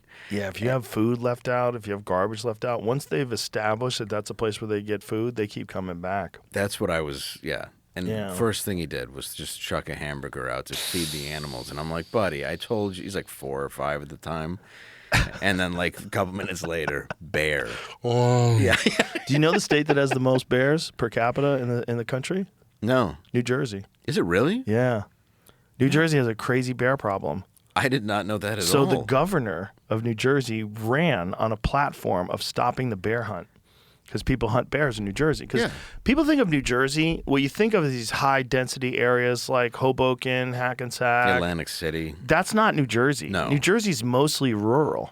And then you have those actual, like, mountains kind of, yeah. Yeah. Well, a kid got killed out by Rutgers. A bear ate him. And, Really? Yeah, Rutgers University Rutgers. student went for a hike. got taken out. And bears became such a problem that the same governor who ran on the stopping the bear hunt and did stop the bear hunt when he got in office, the population boomed so badly without hunters that he reinstated the bear hunt. Oh, did he? Yeah, he had to. The interactions between humans and bears were going through the roof. I was really hoping that story ended with he got eaten by bears, because that would be just the perfect irony. Well, he probably had an encounter. A lot of people that Yeah. live anywhere near them have encounters. Like there's a video of Far Rockaway, New Jersey. We played it many times on this podcast, but we'll play it again just for you. Okay. But there's these fucking bears. They look like 500-pound bears, and they're fighting in the middle of a suburb. And they're essentially, they're going to war for garbage. So, like, you know, they claim either that or maybe one of the females is in heat. But there's these 2 fucking huge bears. And they're falling down stairs and they're out in the street. And the people are filming them from their car. I mean, these are big bears, man. Right. Are they brown bears, Black bears. They're all Okay. black bears Yeah. in the United States until you get into the upper Northwest. And then you see more of the grizzlies. You only get grizzlies in like so look at these bears. Holy shit. Yeah, bro. Fucking normal house, suburb. Just a couple bears Look, that won got the a real lottery. estate sign out Yeah. there. Look, the size of these fuckers, dude. They knocked over the sign there, whatever that was. That was a light, I guess. Look, the electrical Oh, cords. yeah. Yeah. Bro, it spills out into the street. Dude, These guys go to war for like 10 fucking minutes. How long is this video? 6-minute video. Look at this. They get out, show them when they're out in the street. So people are filming them. These fuckers tumble down the side of the hill. They're still duking it out. I've seen them come down the street in Yeah. in the same The place. size of these guys, man. Dude. Look at that, right by the mailbox. Look at all the hair. Oh, They're yeah. pulling each other's Ripping hair it up. out. Isn't that And that- crazy? Well, dude, and that's just because they're claws on Yeah. accident. The size of these fuckers. Imagine that goes across your face or skin. Dude. You're done. You're so dead. Those are big bears, too, man. Dude, that guy's so nervous about his Volvo. It's like, come on, don't go near it, guys. Well, these people are so used to it. These people who live in this area. Just drove by. Yeah, you're right. Dude in a car just was like, all right, we got to wait for it to fall into the shrubs, and then I'm going to gun it.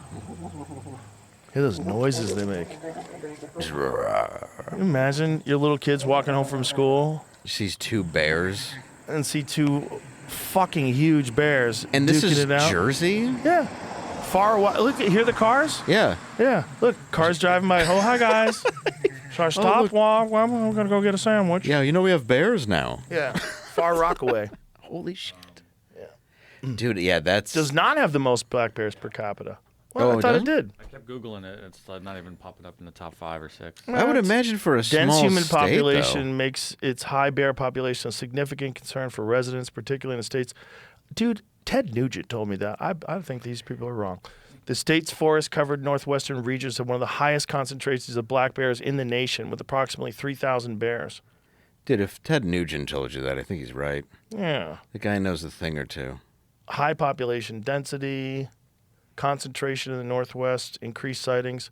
The other problem is they really don't have an accurate number. Right. Because in heavily wooded areas, when you want to do a census on animals, you're sending out wildlife biologists and they just have to count them. And there's no way they can really count them correctly because you're dealing with dense woods. And black bears are particularly difficult to find in the woods. Their sense of smell is insane. Their hearing is insane. And when they hear people, they just get the fuck out of there. Yeah, like in Michigan, you've seen them. Like they come down because, we're up by the Upper Peninsula and they'll come, Canada and all that stuff. But you do see them on occasion. But I guess they are becoming more and more, like they're moving more and more south towards the cities now. Of course, because nobody's hunting them. Yeah, which I think we should. Yeah, you have to hunt them. Yeah, I mean, it's why you control the deer population. Yeah. It's like that's what people have always known. And, somehow or another, liberals lost their minds and thought it's a bad idea to control predators. Yeah, well, massive, huge predators. Right, and it's like you realize that, like, let's just say the deers alone. If you don't control it, you're gonna just have people smashing into them with their cars Not all only that, day. they're made out of food. Right, for you to eat. Yeah. You could go eat them. Deers are delicious. And if you've ever been in front of like one with horns, like I was in the Rockies, my friend was all high. He gets out of the car. It's like 20 years ago, and there's like, I don't know, it wasn't. Maybe it was a deer, but like an elk or something. Probably had to be an elk. Yeah. Was it big? Yeah, really big. Yeah. And he gets out like, he's like, I'm going to stand by it and take a picture. I'm like, I don't think you should do that. And even then, I'm like, terrible idea. And the thing just lowers its horns at him. And I'm like, dude, get back to the car. And we're like in a Jeep gunning it away from this thing chasing us. There's a guy that is in his car and he's talking shit to this elk that's in the street in Yellowstone, and it fucking jabs his tires and takes his tire out. It doesn't even know it's like, away. Fuck! You hear because it punctures his tire. Dude, it just took him out the way a cops would with like, with like a strip. That and then it's strip got that they lay horns out. just getting ready to take you out. It just stabbed his tire. Ugh. It's like, you want to step outside now? The scariest ones are moose. If you ever, what's that? Is that damn. you have the video of him taking out his car? Yeah. What's this? Oh, boy! Look at the size of that fucker. Woo! Dude, you have a tree growing out of your head. A sharpened tree. Yeah.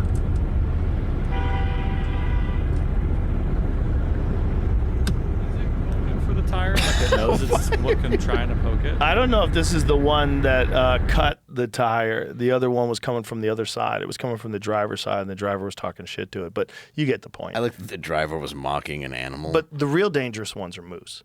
yeah. Because moose will actually stomp you. They will go after you. There's a lot of videos of people who think they're majestic and they're like 8 feet away from them, and it's like, it's not Bullwinkle, it's an animal and then the next thing you hear is how they were killed. Yeah, it's not just that. It's an animal that's like really good at stomping at. Oh boy, does this guy get attacked? I don't know. It's titled Sometimes You Just Don't. Dude, if I get an arrow, you really gotta not miss. Yeah. Well, this is rough too Oh, because he's shit. coming straight at you, and so you don't have a really good shot at his vitals. So you have to take the most risky shot, which is you're taking a frontal. So what you're essentially, you have a very small area Okay. you're targeting, which is like the end of his beard. Yeah. So his hair comes down, like you want to get it right here. So what you're trying to do is shoot this arrow through basically like a softball size hole, maybe a little larger than a softball size hole, and it'll go straight through, slice through the heart, the lungs, everything. It's the most deadly shot if you can land it. Right. But you got a 1,800-pound animal. Coming at you. You're shaking. It's huge. You're right in front of it. It's 30 yards. You're not sure that you could hit that spot because your Yeah. arms are shaking. You're filled with adrenaline. And you have to go for a softball-sized spot on that thing. You really want it to be standing sideways, but it's not standing sideways because it's moving towards you in an offensive way. You should probably just get the fuck out of there. Yeah, I would leave immediately. Or get around a tree. You Yeah. want to get like where a tree is so you can stand behind the tree and like at least you can kind of maneuver a little bit. Is there sight poor? Oh yeah, they don't have a good sight. So that's kind of like the better way is Well, to they're kind of cover. they're kind of dumb. Yeah. Because they're so big, they don't have to be smart. Yeah. You know, and they don't have herds. They're not like, you don't see herds of moose. You see a bull moose, they're generally by themselves or maybe with one or two other ones. Okay. Yeah. See, I did not know that. And then they come in, and when they come in, they're looking for pussy. Eyes that this one's staring. Oh, that's Yeah. you have a moose fucking you in the ass. Yeah. Staring right at you, dog. Oh, dude. End with those eyes. And Lustful you eyes. also, you better have a fucking powerful bow. You got to get into that rib cage. Those ribs are thick as shit. So that spot is underneath that like beard and all that stuff that he's got right there. It's right like here. all. But if you hit an animal there, they die so quick. Really? See, Google frontal shot kill on elk. There's a famous video of these kids bow hunting. And Okay. this elk comes in and it gives this kid a frontal shot and he takes it at like 20 yards. And the elk just stands there and then blood starts spraying out of it and it just tips over. Really? Like right where it stands. It's nuts. It's the most lethal shot if you land it correctly. But I'd never taken it. It's a tricky shot. Like my friend Cam Haynes, probably best bow hunter in the world. Okay. He's taken frontal shots, but the last time he took one, it was like at 10 yards. Is that guy out This here? isn't it. This is not a frontal. These are just bills fighting. Google. This is an elk. Oh, insane frontal shot. Okay.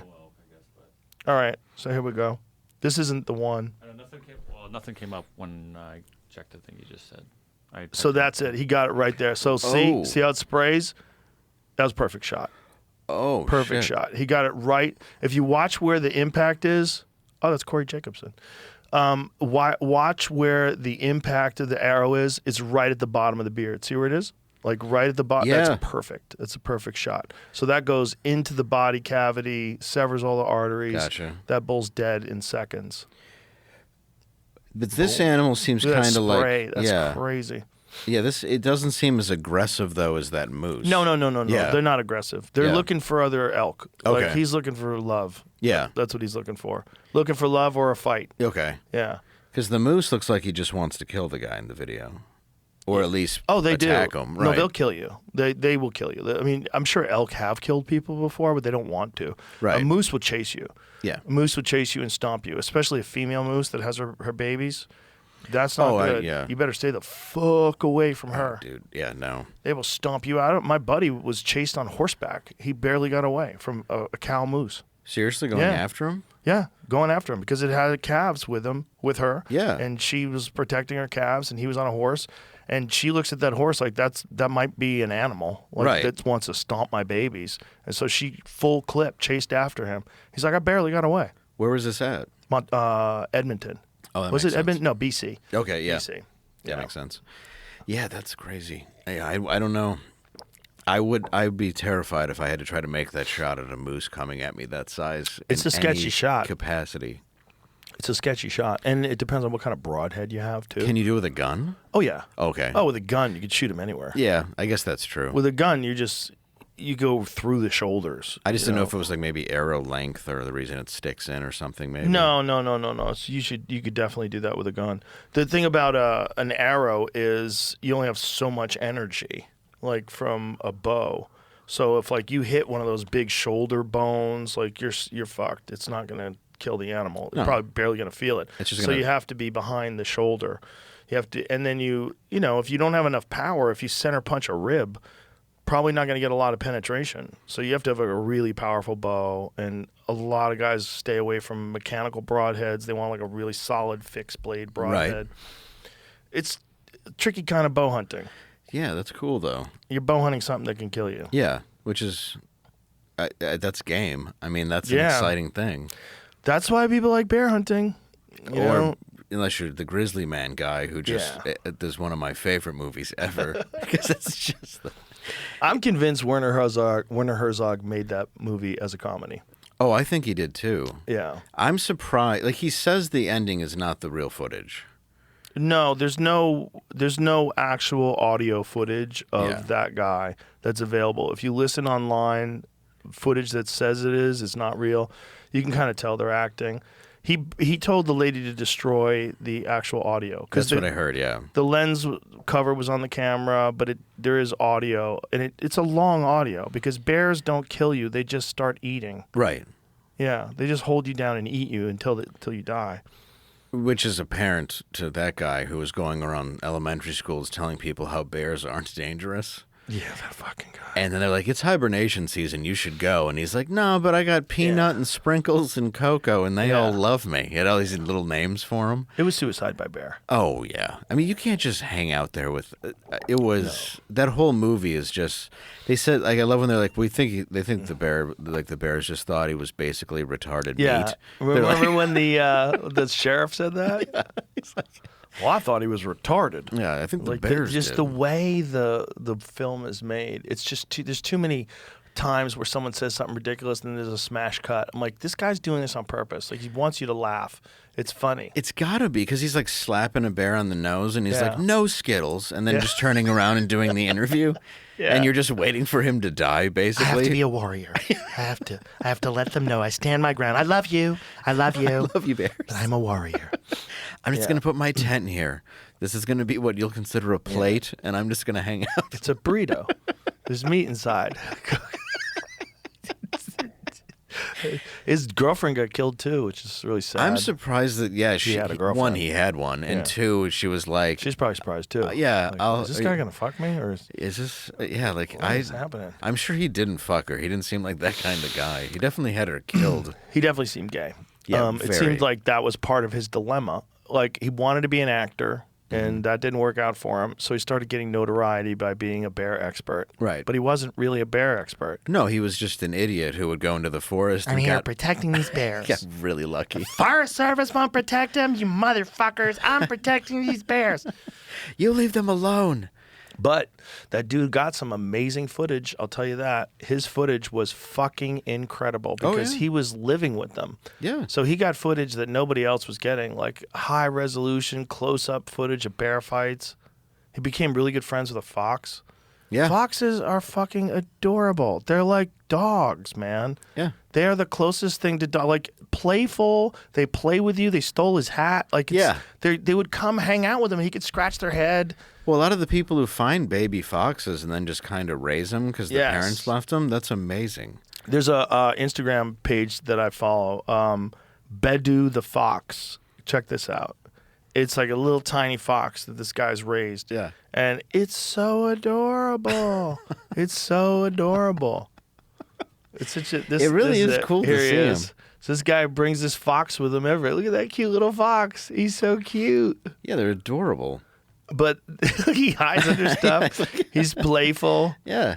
But this guy has this fox as a pet, and and to show the things where he's like cuddling with it, like look at it. Yeah, it's just a straight up dog. It's his little buddy. Yeah, It's like an adorable little dog. The raccoon ones are kind of funny too when it just like learns how to open the fridge and take all your food. He's got it on a leash. He's walking the fox on a leash.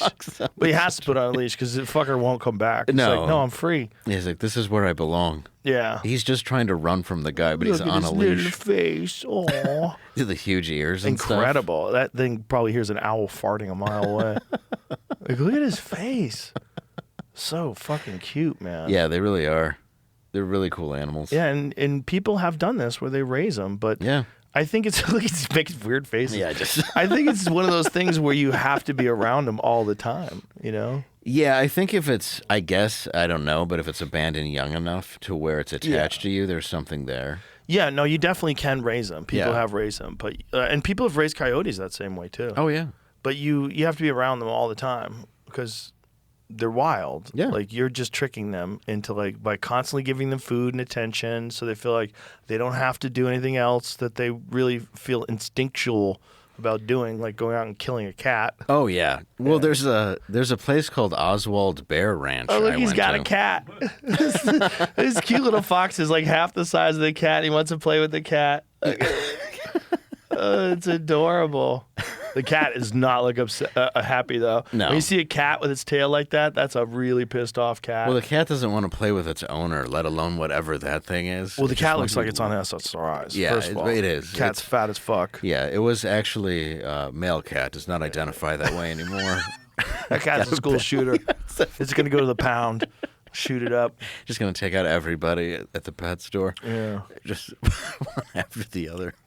The story of wolves, like how we turned wolves into dogs, is pretty fucking insane.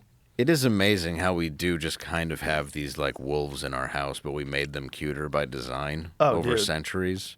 We're like, this is my my wolf poodle, which is essentially what it is. Yeah. Like, it's incredible.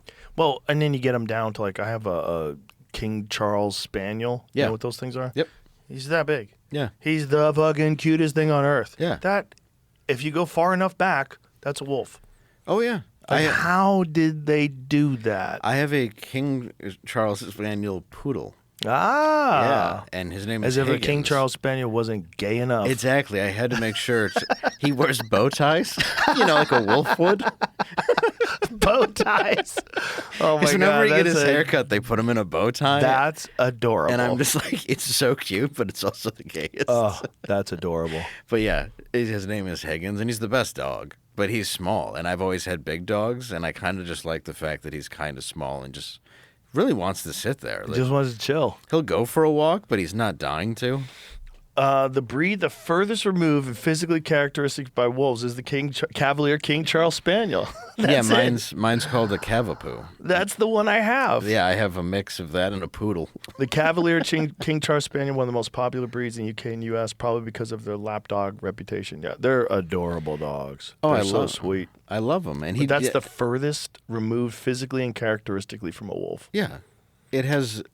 I mean, he's funny. Like he'll grab his toy. He's got this lamb, and he'll just like jump in the window at giant dogs and just start shaking it and like try to intimidate them. That's and I'm funny. like, you're in a fucking little bow tie. You look so gay. And He's probably everybody trying to stops play with laugh. them because Yeah. my dog loves to play with Marshall, my golden. Dude, it's they're very like he's very best play- friends. Yeah, he's very playful. Yeah. Yeah, because we have I'm just gonna announce all the more dogs that I have and feel worse as this goes.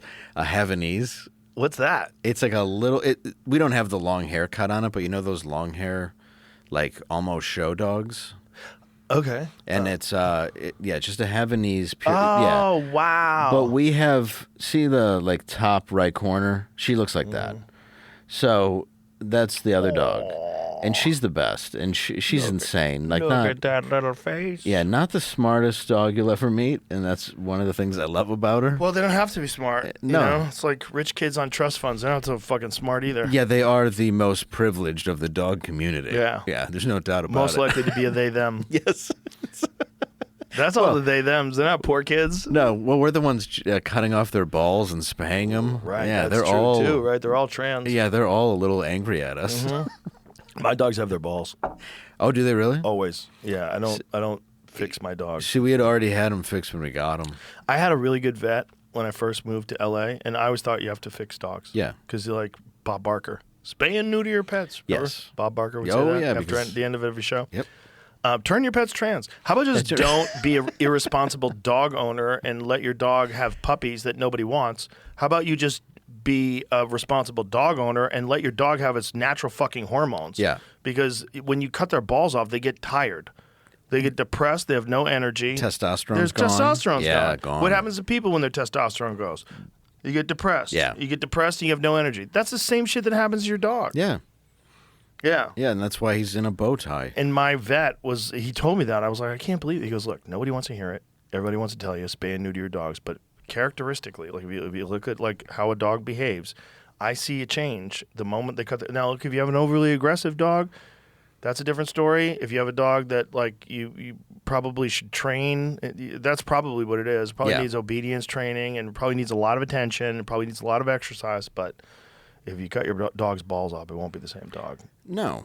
And I mean, the next dogs I have, I probably won't.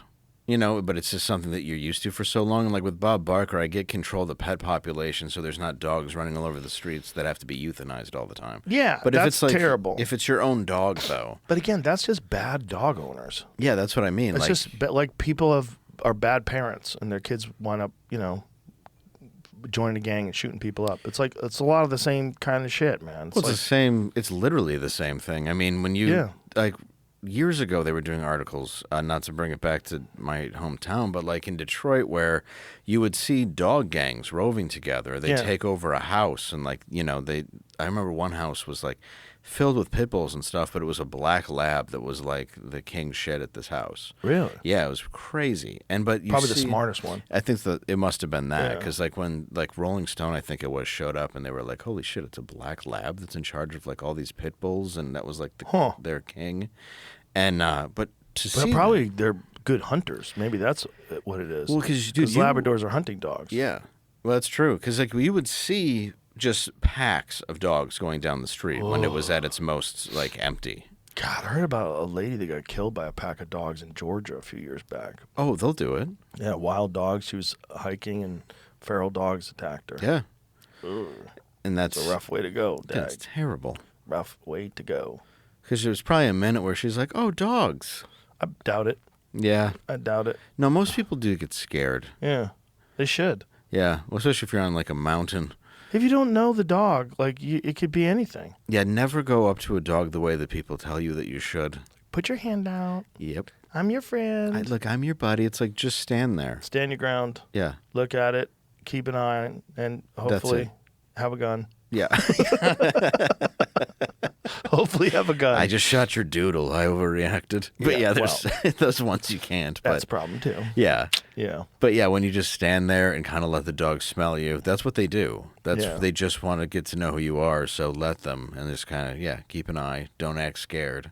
What you shouldn't do is run and start screaming. Yeah. No, they like that. Yeah, it's fun. They think it's a play. Yeah. Or a time to play. They're gonna kill you and have fun. Yeah. Yay. Like we got a screamer. Boys. Hey, as if there's not enough problems in the world. You got to worry about roving packs of wild dogs taking folks out. And bears fighting in your cul-de-sac. Yeah. You don't see that. They're trying to bring bears back to certain states now. They're trying to reintroduce grizzly bears, these fucking dorks. Why do they reintroduce animals that went extinct in an area for a reason? That's what I don't they didn't get. go extinct. They were made extinct. Yeah. Right? Like California has a grizzly bear on its flag. Right. But there's no grizzlies in California because they killed them all because they were killing all these people. Right. The last guy that got killed in California by a grizzly bear, they actually named a town after him. Really? Levesque, California. Yeah. Is it named after a guy that was murdered by a grizzly? I believe his name was Stephen Levesque. Yeah, he was the last man in California to be killed by a grizzly bear before they killed them all. Are they trying to bring them back to California? Yeah, of course they are. Oh, that's smart. Look, they brought wolves back to Detroit. They brought wolves, Colorado. Yeah, they did They that, brought wolves to an area of Colorado that's right outside of Aspen, and people are losing their fucking minds because they brought these wolves that they had captured in Oregon because they were killing cattle, and then they reintroduced them to Colorado where they wait for it, kill cattle. They've been killing cattle like crazy. They brought them out to like these ranching areas. And they've killed so many cows out there, man. I have a buddy who has a ranch out there. And he sends me pictures all the time of these cows that they find just torn apart. Yeah. Like baby cows, calves just ripped to shreds. Oh. Yeah. Well, they did the same, I want to say it was like near Dollywood. Didn't they do that too, where like wolves had finally gone away in that area in the mountains? Where's Dollywood? It's near, it's in Tennessee. There's wolves in Tennessee? I think they tried to reintroduce them. Maybe red wolves. Yeah, like I took a tour through the forest. Like I had to go. I didn't want to go. It wasn't my thing, believe it or not. But we went as like a family trip, and it's terrible. and somebody recognized me, and that was the worst. It was at like a fake Dolly Parton show. Oh, They're like, boy. are you Dave Landau? And I'm like, oh fuck, really now? So, but we went through the forest, and they were saying that they were reintroducing animals into that area, and it's like, why would you do that? And I guess they had just taken down like a Krispy Kreme because like bears just destroyed it. Well, that wouldn't be reintroduction. That area, the bears have always been there. Okay. But if they're reintroducing a wolf, it has to be the red wolf. And Okay. The red wolf is endangered, and it's a small wolf. It's a wolf that's like maybe the size of a large coyote. Yeah, there it is. Red wolves are returning to the Smoky Mountains. There you go. Yeah. Yeah, but it's like that photo is a little deceptive. When you see a red wolf, they're pretty small. Like, what is the average size of a red wolf? Google that, Jamie. Yeah, like that picture of the bear walking, we saw that a lot, just walking down, like while we were there. Oh, you're going to see a lot of bears. And in they'd be Tennessee. like 50 to 60 pounds. Yeah, they'd be like tumbling like cubs and stuff Yeah. forward down the road. That's like a red wolf is probably, it's a 50-pound animal. It's Okay, not- so they're it's- not a gray wolf. Yeah, it's not gray a- wolves are fucking scary. Terrifying. Yeah, Yeah. they're big. Yeah, I would not want to go. I don't know. That's a scary animal. Anytime I've seen one, they just don't look friendly, and I don't. Well, I mean, they killed them off for a reason. The reason why, I mean, look, Little Red Riding Hood, fucking, there's all these stories with kids where they get eaten by wolves because Yeah. wolves eat kids. Well, yeah, it was a way to scare the kids Yeah. into being aware of what was going on. It was Bro, do you know the Fables. World War I story? no. Okay. World War I, the Germans and the Russians had a ceasefire because so many of them were getting killed by wolves. They made an agreement to have a ceasefire and kill the wolves and then go back to fighting. Seriously. Yeah. Because they were in trench warfare. So they're in Russia, and Russia has big wolves. Yeah, huge. So what happens with animals, with warm-blooded animals, is the further north the animal goes, the larger its body size is. Okay. And they think it's to retain heat. So if you look like a deer in, like, let's say a white-tailed deer that you see in Texas is a small deer. Yeah. Like if I see a white-tailed deer, generally, like I see them all the time on my way to work. A white-tailed deer a female might be like 50, 60 pounds. A male might be 100, 120 pounds. Yeah. In Saskatchewan, you might get a 300-pound whitetail. Okay. They're way bigger. Yeah. Way bigger. Well, yeah, it's Okay. immense. Wolves are the same thing. They're bigger up there. They're bigger animals up there. Like bears are bigger. Polar bears are huge. Yeah, right? polar bears and they're nasty. Yeah, they have to retain heat. Yeah. So like when you go to like northern kind of climates, when you're dealing with an animal in northern climates, that's going to be a bigger version of that animal. So if you see a wolf in like Alberta, Yeah. like, that's going to be a bigger wolf than a wolf that you'd see in Mexico. Those are smaller wolves. Right, because they don't have to survive in the same elements. Exactly. They don't. Yeah. It's also there's no benefit to having a large size of your body to maintain heat. That's why moose are in the most upper north part of the country. Yeah. They're the largest of all the deer species. Oh, that would make sense, though. Yeah. Yeah. Like And- elk are like larger than deer. It's like, and then the elk that are the further north, like those like Montana has some giant fucking elk. Wyoming, giant elk, and that's the Yeah, when you get towards Canada, too, a lot of those places where it's just cold, you get those massive animals. Yep. And what were we talking about that I brought that up? We were talking about wolves. Wolves, the red wolf being brought back to Kentucky. Yeah, so those are small because they're in like a warm climate. Yeah, that makes sense. Yeah. It's just odd to me to think, though, when you even hear the word wolf, like, we're just going to reintroduce it to this tourist area. It's like, it seems bad. Well, it's all these people that are liberals that are like sweet, kind people that like, this is Jared Polis, the governor of Colorado. He's a nice guy. He's a sweet guy. Yeah. He just posted some really kind tweet the other day. I'm like, oh, seems like a good guy. But hey, don't bring wolves back to ranching areas. Because like you could have these idealistic, utopia-based views of what you think a wolf would be like and back in the wild. But no, they take the easiest path possible. Oh, there's a bunch of animals that are stuck in a fenced-in area that I could just hop over. I'll just go kill one and eat it. And that's what they do. And so these farmers now have to hire people 24/7 to be patrolling around their animals. So they're already operating at a very low margin, right? If you're a farmer and a rancher, you lose a bunch of cows, you're fucked. So now the state has to compensate them for depredation. So every time a wolf kills a cow, they compensate them. So it costs the state more money. Oh, so they got to pay for the... Yes, they have to pay for it. And then now they have depredation permits on some of these wolves because they're repeat offenders. So now they're trying to kill these wolves that they've spent millions and millions of dollars reintroducing to Colorado. And it's all silly people. It's what's called ballot box biology. Yeah. And wildlife conservationists and hunters and people that spend time in the woods, they hate it. They hate it because it's mostly uninformed people that think they're doing a good thing. Like, let's stop trophy hunting. Yeah, we have to. Yeah, we have to stop hunters. Hunters are evil. Like, no, bitch, bears are evil. They will fucking eat you asshole first in front of your kids. They don't care. Well, it's like when they put in an insect to kill an insect that's getting out of control. Always works bad. Yeah, so like in Michigan it was like ladybugs, but all of a sudden now there were ladybugs everywhere, and this kind could bite you.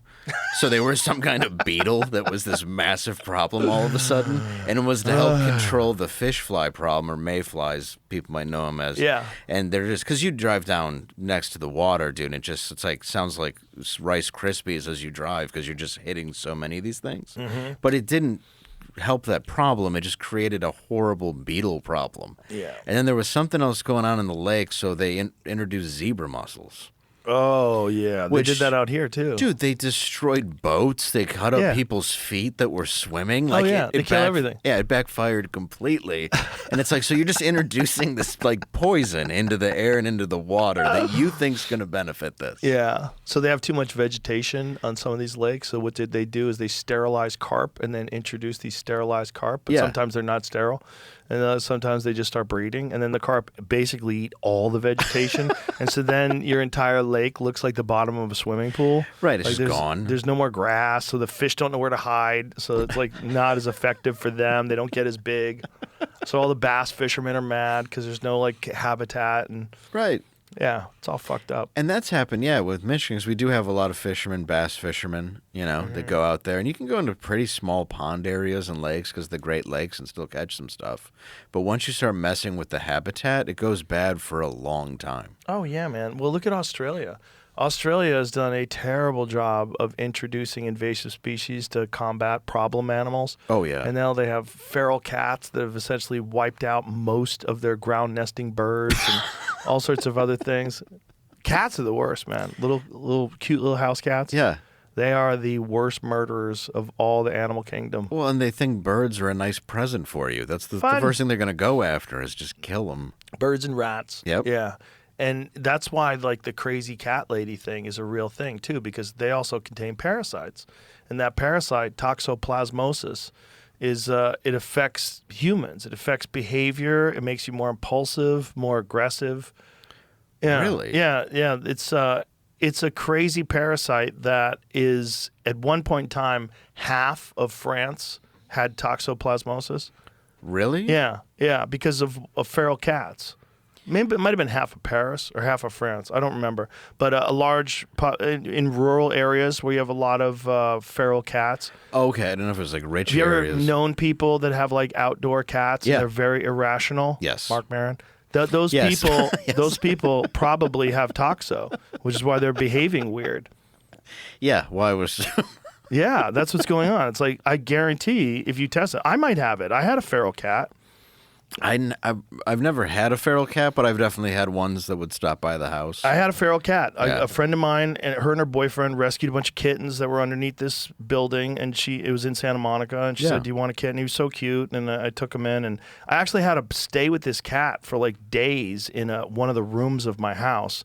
Because like when I picked him up, he would purr and he'd be sweet. As soon as I put him down, he'd hiss at me and jump and leap away. He was wild. Like claws and everything? Yeah. It took forever for me to just calm him down. And then after a while, I could just come up to him and pick him up. Like when he was a full-grown cat, he was totally my friend. But no one else could pet this cat. Yeah.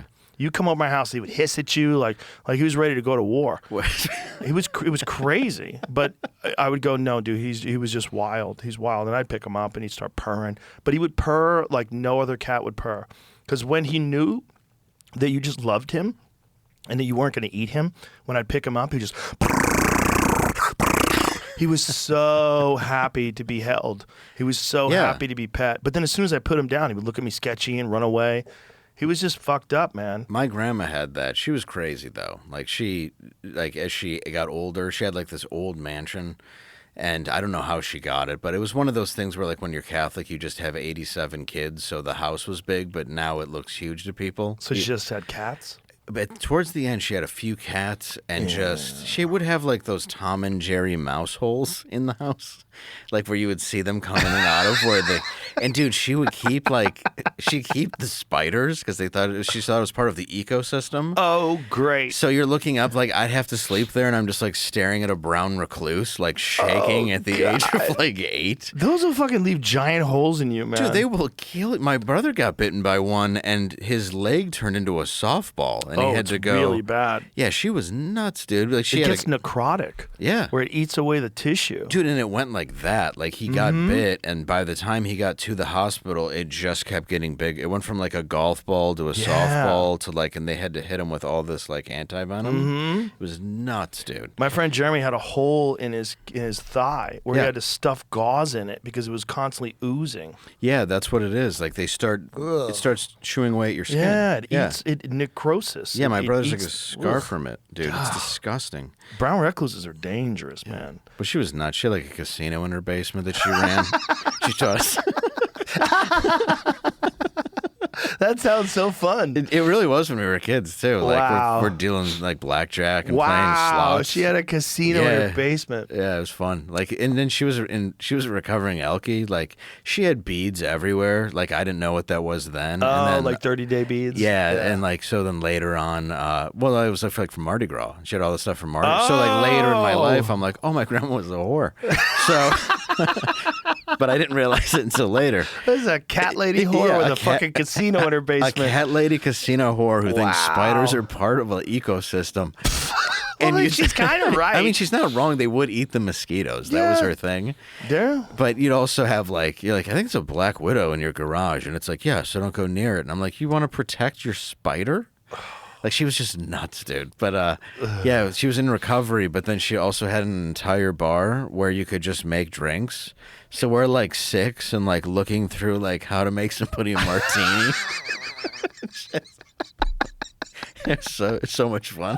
So she kept the drinks even though she was clean? Yeah, she was clean, yeah. Wow. I've done that too myself, though, because if people come over, I'm like, yeah, whatever you want, man. Yeah, Go I stopped ahead. drinking, and I have a full bar at my house. Yeah. I have a wine room. It's like such a wasted room. Yeah. Just a room filled with bottles of wine that now I'll never drink. Yeah, I have probably 10 bottles, and Yeah, it's if just sitting somebody there. wants one. Yeah, come on over. Like- I'll judge you. Yeah, like my You sit there and drink, and I'll judge Stare you. at you.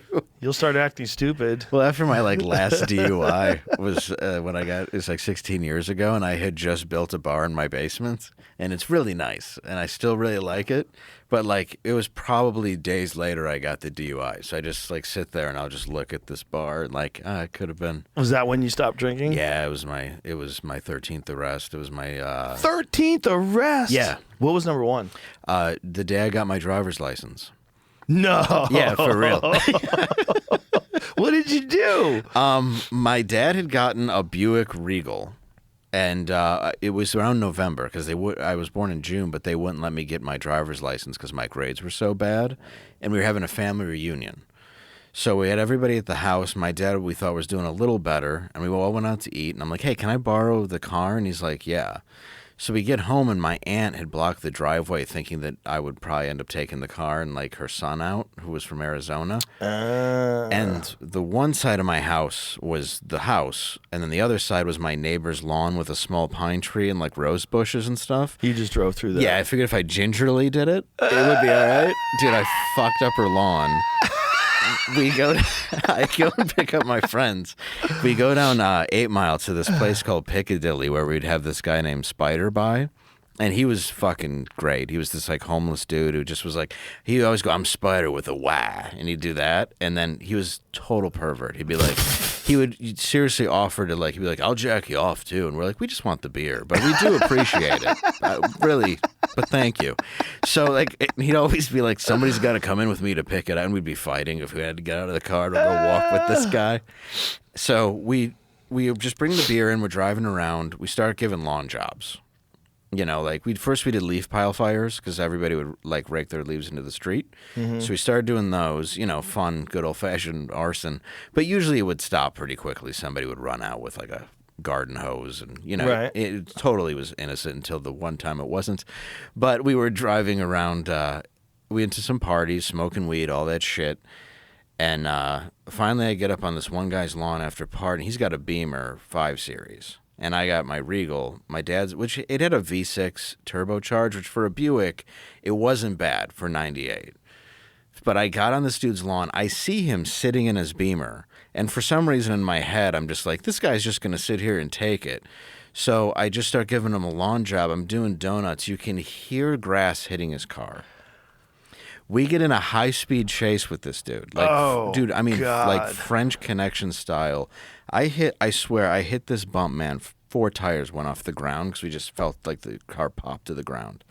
And we're just going all over the city. My friends are like, let's just pull over and beat the shit out of him. And I'm like, he could have a gun, you know? So I finally go down this street that has like a bifurcation where it just splits immediately. Like this, you have to go this way, you know? And I didn't see it. So I start braking because I'm going at an oak tree. So I'm braking it, and dude, the next thing I know, the engine drops through the front of the car. All the airbags come out. I get cracked with an airbag, and I'm I'm not quite unconscious. I'm conscious just enough to see the BMW in my rear view drive away. And then as I'm being knocked out, I hear all my friends and my own cousin leave. Now, here's the kicker. We were having a family reunion. I didn't realize that there was a bunch of cases of beer and liquor already in the trunk and chips and stuff. So when I hit the tree, that popped open. And it looked like I drove a Super Bowl party into the fucking tree. There was just like beer and pop and chips and shit going down the street. And finally, dude, I wake up from being unconscious and I get out of the car and there's a cop and my dad there. When you wake up? When I get up, like I got knocked out so hard by that airbag. Oh my God. Because it just like all I could smell was that like burning talcum powder kind of smell, like that awful, like I want to say eggy almost. It was just the worst smell. But everybody else was able to run, except me. So it looked like I just did it. So I get out, and I remember I look at my dad, and my dad was not violent. He was in Nam, but he was never violent. But I just look at him and I go, Dad, I'm okay. And he goes, great. And he punched me in the face so hard that I hit the ground and was knocked out for the second time that evening. Oh, no. Dude, he cracked me harder. He gave you a second concussion? That night. And I wake up. That's not good, no, Dad. Dude, no, he was pissed. I get it. Yeah, but... yeah, but then I wake up, and the cop's got a light on me. And I swear to God, the cop goes, he's waking up if you want to hit him again. It's the first thing I hear. Wow. And I'm like, you guys, I'm really in a lot of pain here. And my dad, like, apologized, but he's like, look, like, what the fuck is wrong with you? He was just furious. And I had already been getting into dope and stuff, and he was getting pretty pissed with me. But that was arrest number 1. Dude, DUI, and I got 6 months suspended license. Wow. I went in front of a referee, is what they called it for juveniles, at Coleman A. Young Municipal. And they gave me 6 months suspended license. Did you have to talk your way out of it? Out of being arrested? I mean, like... that? No, my dad, I remember I was going to school one day, and he goes, I just got the bill for the car. I was like, yeah. He goes, it's $13,980 here. And I go, what? I don't have that money. He goes, just show people so they know how proud I am of you. I was like, thanks, Dad. Wow. But he was furious. I would imagine. But he let it go after that because we had alcoholism in our family. I just can't believe that you were doing donuts on this guy's lawn right in front of him. Oh, dude, we did so much shit we shouldn't have done back then. Was it just a crew you were hanging with? Yeah, like it was fun. Like we all just kind of wanted to be thugs. It was a little sad. Well, it is Detroit. Yeah, you want to be like you're in the suburbs, sort of. Like my house was in the suburbs, but you're literally 3 minutes from the most violent part of America at the time. So you're on the border of the east side of Detroit. So it's not like you can't hear gunshots, and you know what I mean. It's like you're every drug and every party. You're going down to raves and warehouses that are owned by like the Russian mob. Crazy Really? shit. Oh fuck yeah. Wow. Dude, yeah, like when you're like 18? Oh yeah, 17, 18, 16, all those years, dude. Like 99, 2000, huge rave culture. And then when the new mayor came in, Kwame Kilpatrick, who ended up getting arrested and put in jail and then Trump pardoned, he started the Detroit Electronic Music Festival, so he capitalized on that. Really? Yeah, do you remember when Ford Focus Ford put out the Detroit Electronic Music Festival Focus? No. Dude, it was basically a car designed for people on ecstasy. Like the whole thing was speakers. Really? Yeah, if you can find it, it was the Detroit Electronic Music Festival Focus, and the car So it was just had a crazy sound system in it? Yeah, because the car is a piece of shit, so the whole thing is just speakers. And that way they would do the ads, it was almost like you go into are you on E? Well, this car is great. It's got huge cup holders for your water. It's got great sound, you know. Oh, that's hilarious. Yeah, like they were capitalized on it. And Hollywood did a little, because that's like when the movie Go came out, and a lot of these movies that were almost Go. It's Which with was Go is the one where they're Find all that car first. Find that. they're all trying to get ecstasy in it, and it's just it's like Katie Holmes and all these other people who are like, some are different stars and some are, and they all kind of mix together in this one night, and they're all just going to different raves and parties. Oh, I never and the saw that. whole thing is about E. I'm trying to think of his name. You'd know him from The Store. Plays a bouncer in it. Vince Vaughn? No, not Vince. He's not really an From actor. The Store? More of a comic. He used to work with Schimmel, or not Schimmel. God, what is his name? Blonde hair, older dude. Jimmy Schubert? Yes, he Wow, plays. look He at plays that. a bouncer in it. Yeah, Jimmy's the best. yeah, he's great. I did last comic with him, and he was super Good cool. dude. Yeah, I I've like known him a Jimmy lot. for 35 years. I Yeah. think. 30 years? Somewhere in there? Yeah, he's a good dude, and he Very played. good He dude. played a bouncer in it. Yeah. So yeah. Where's that car? Did you find it? I've only found it doesn't show. I wonder how much they've scrubbed it, but if it's like the Detroit Music probably It's Festival like 2001 article, but it's called a Ford Focus for the Electronic Music Festival, and the way Futura. Yeah. Yeah, they've changed it up a bit with the Ventura, but yeah, Go with speakers, right? Speakers, interior. it was great because you'd be walking to this music festival in see the JBL speakers that would never be used in a Ford Focus. Oh, that's what they had in them? Yeah, they had like this, So they had a badass sound system. right, and it was just this terrible little hatchback, car that a young person could afford, with a killer sound system in case you wanted to listen to Bad Boy Bill or Fat Boy Slim. And you got arrested 13 times? yeah. So what was number 2? Number 2, let me think. 2 was an MIP, What's that? minor in possession of alcohol. Oh. And then that one was, like, a lot of them were MIPs, 4 were DUIs.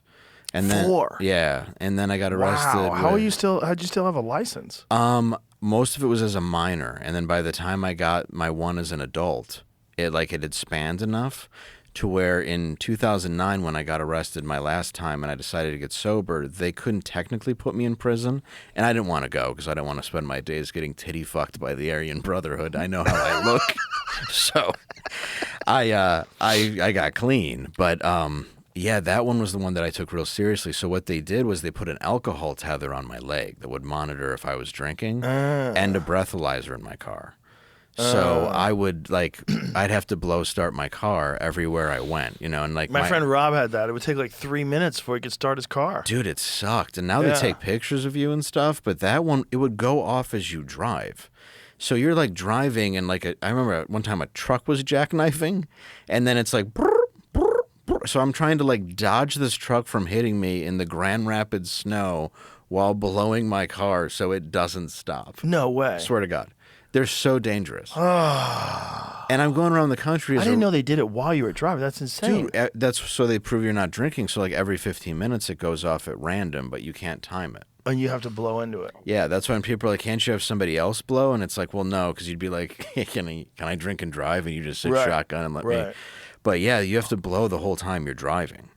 So that's what sucks about it. So you have this constant thing, and I was double jeopardy because I was a road comic.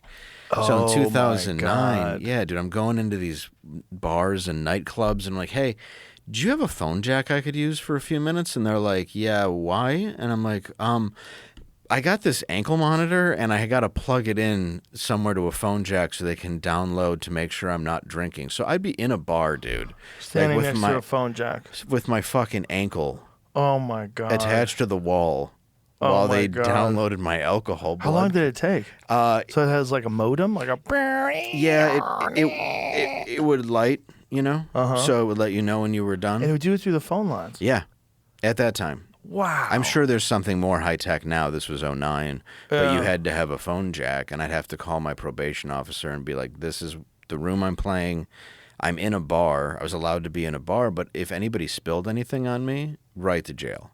Oh, boy. Because, like, if I had any bit of... like, I had to use Tom's everything, you know, all natural stuff, because anything could have alcohol in it. Oh, wow. So, like, I couldn't touch anything on the off chance that it would set off my monitor. That's crazy. You know what's really crazy? If you eat poppy seed bagels, you can get popped for heroin. Yeah, when you take a drug test for your job. Isn't that nuts? Yeah. A poppy seed bagel. Dude, it's... A nice, delicious bagel. And you get popped for heroin. What's amazing is And you you're have nothing else in your system but heroin. No. I'm a teetotaler. Yeah. Right. What's in your tea? Yeah, what are you doing with it? Oh, Yeah, they tell you don't eat poppy seeds. Any poppy seeds before you go in for a drug test. I wonder how long poppy seed bagel stays in your system. Oh, dude, I did drug test too. That sucks. I never did the heroin one. I didn't eat a lot of poppy seeds, but I did buy a fake dick that they caught me with. You had a urinator, a whizzinator, is that what they call Dude, it? it's called a whizzinator. Yeah. Yeah, it's... That's hilarious. Because I they thought... caught you with the fake dick? Yeah. How'd they catch you? It was They staring at darker your than dick? me. I'm not kidding. Oh, boy. Dude, I bought the one... I thought they'd be behind me. They weren't. No, they were right here. And Because they know about the fake dicks. Yeah. And I'm just like... I'm just going to squeeze these balls from some urine I bought off of a nerdy kid like R. Kelly. I got one for you. What? I know a guy who, to pass a steroid test, Yeah. he was clearly on steroids. He was a fighter. Yeah. He injected someone else's urine into his bladder. Oh, God. Oh. Yeah. So he got some bro science doctor in the fucking men's room shoving a large needle Of piss. into his bladder, and then he pissed out somebody else's piss. Oh, God. Did it work? Oh, yeah. Oh, yeah. Hats off. I mean, that's dedication. Basketball player came back pregnant when he took his drug test. Using pregnant girlfriend's urine. Dude, that's hilarious. So what are they testing him for that he's worried about other than weed? Is it weed? I'm guessing weed Probably, because yeah. it's a... if it was 2020 in Ohio, it was still illegal. Plus, I don't think you're allowed to use it. Wow. If you're on the team, but it was illegal then, so they were probably still. Which it's never been.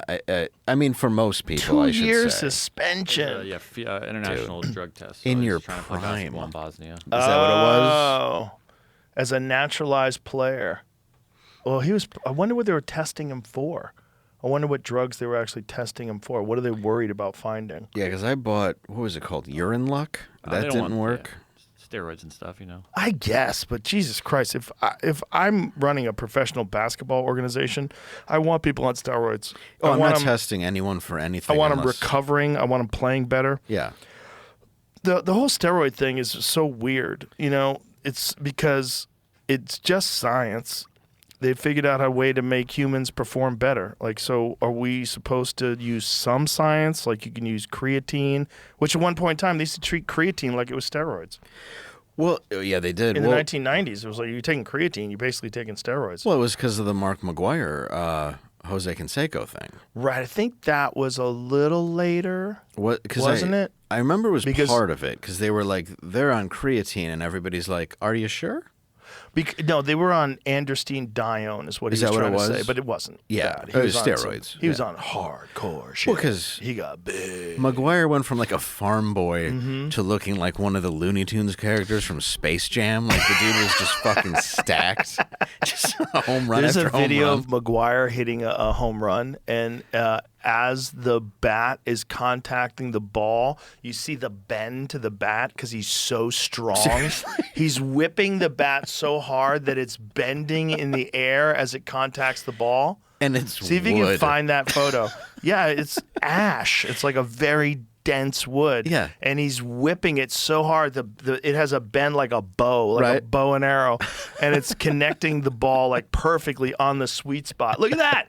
Look at the fucking amount of bend in that bat. Dude, that makes That's no not him 'cause it was sense. on the Giants, but Well, that's somebody else, but look at the one above it. Oh, the one right there, though. That's the Maguire one I'm talking Maguire's about. Right It's there. right there. That's a it. Ben bat. That's it. No, right there, Jamie. It looks like he's Click doing on the it. It's not spoon him. trick. Okay, whoever it is, but look at it. That's what I'm talking Oh, no, about. you're right. It's so when not a him. guy is swinging at full clip, that's what happens to the bat, which is crazy. Dude, that is completely roids. That's him. Oh my God, that's nuts. Look at that bat. It looks like it's made out of rubber. That's so crazy. Imagine the fucking force your body has to generate to do that to one of those bats. And meanwhile, Pete Rose never gets inducted. I know. Dude, I met him. I liked him. I know. That didn't make any sense. He's No. just gambling. It didn't hinder his play. No, I mean, there was some concern that maybe he bet against his team. that's what it was. Yeah. Yeah, he probably did. Yeah, he says he they're didn't, going to but allow him in, or he's going to be eligible, I believe. Yeah, I in about figured- a year and a half. Posthumously, though. yeah, I figured. Yeah, that's what they were gonna do. Yeah, but that's not cool. Like, No. he's dead. You should have done it while he's alive. No, and he'd been around sitting in the MGM in Vegas signing shit for a long time. And he was you a know. great player. Yes, he was. He's amazing. I mean, just because a guy does something like that doesn't mean he didn't do amazing things playing. And that's what it's supposed to be all about.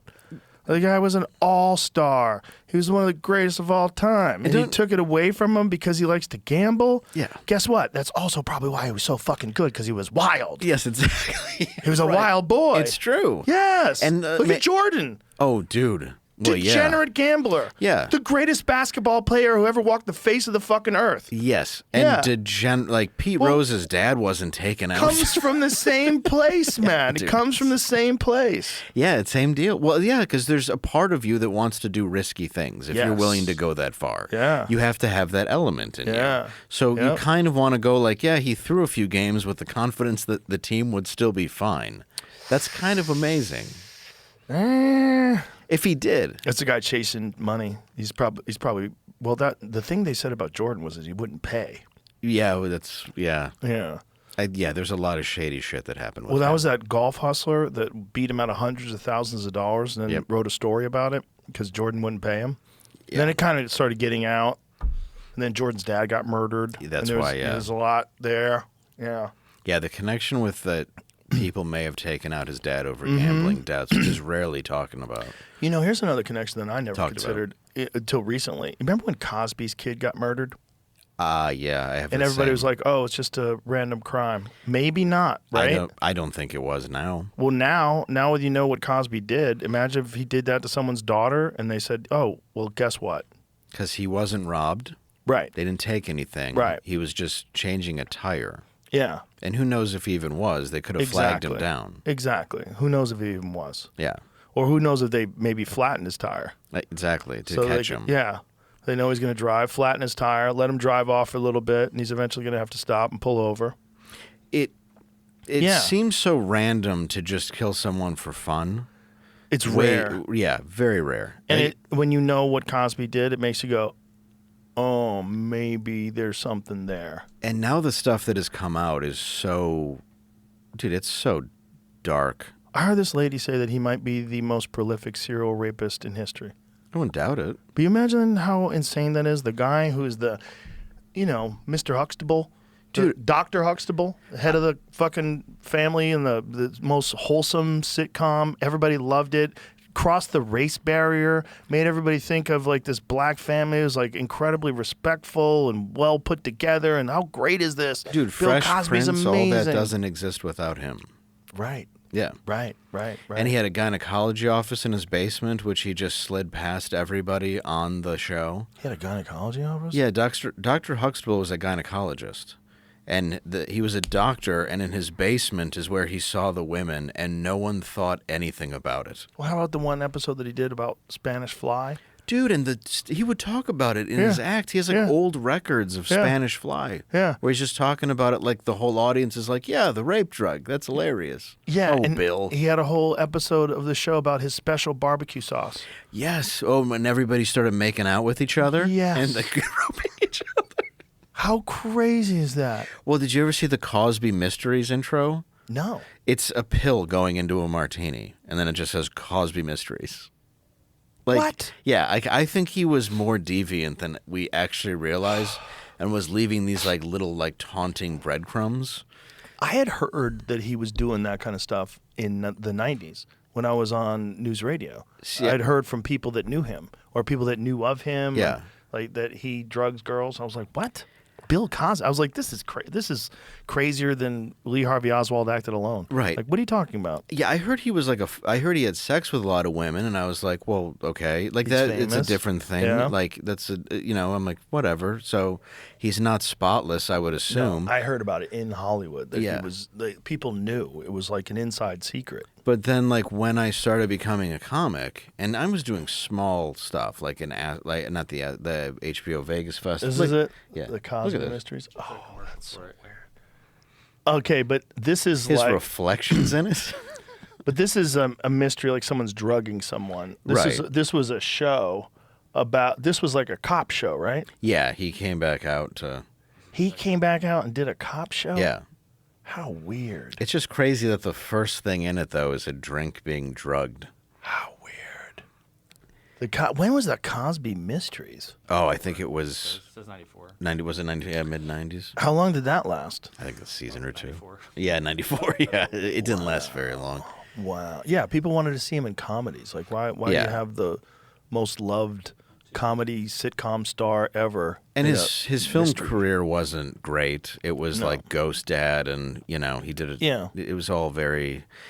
Fat Albert. There was a story, and I can't remember if it was Fat Albert, but what's his name? Kenan Thompson was talking about one of the first times he met Bill Cosby, and he was like, you're gonna need 2 dicks for all the pussy you're gonna get, and he was like, what the fuck? Like he just couldn't believe it was like one of the first things Cosby had said to him. Whoa. So it's like because you just meet that guy and you kind of wouldn't expect it to switch so hard, especially a guy who's been telling people not to, especially after Right. Eddie Murphy stories and all Right. that stuff. Yeah. Like you know. Eddie Murphy from Raw. Yeah, dude. And he's like, tell Mr. Cosby that Richard Pryor said have a Yeah. coke and a smile and shut the fuck up. Yeah. Do the Yeah. people laugh? Do you get paid? Yeah. Yeah. Be ready because when this movie comes out, you're going to need 2 dicks because the women are going to be all over you. The Yeah. sketch comics are called. Wow. Yeah, so it was that. Wow. And imagine saying that to somebody over Fat Albert. He's like, are you sure? That one? I think when he was young, that drugging people was normal. That's what I think. I think that whole Spanish fly era where people were just giving people Mickeys, they're putting things in people's drinks. Quaaludes? I think people did that all the fucking time. Yeah, I think it was probably. super normal. And then I think society eventually evolved and people realized how fucking horrible that is. Yeah. And then he kept going.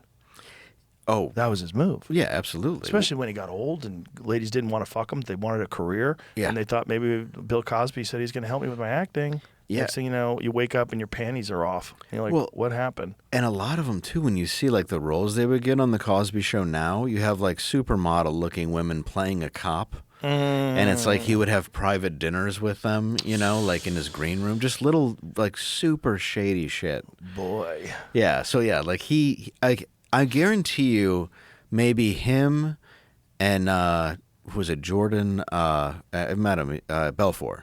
You've probably met him too, the Wolf of Wolf Wall of Wall Street guy? Yeah, I'm thinking like Cosby and him may have been the last people on earth to ever have Quaaludes. Like one of them had. What was Quaaludes like? I never did Quaaludes.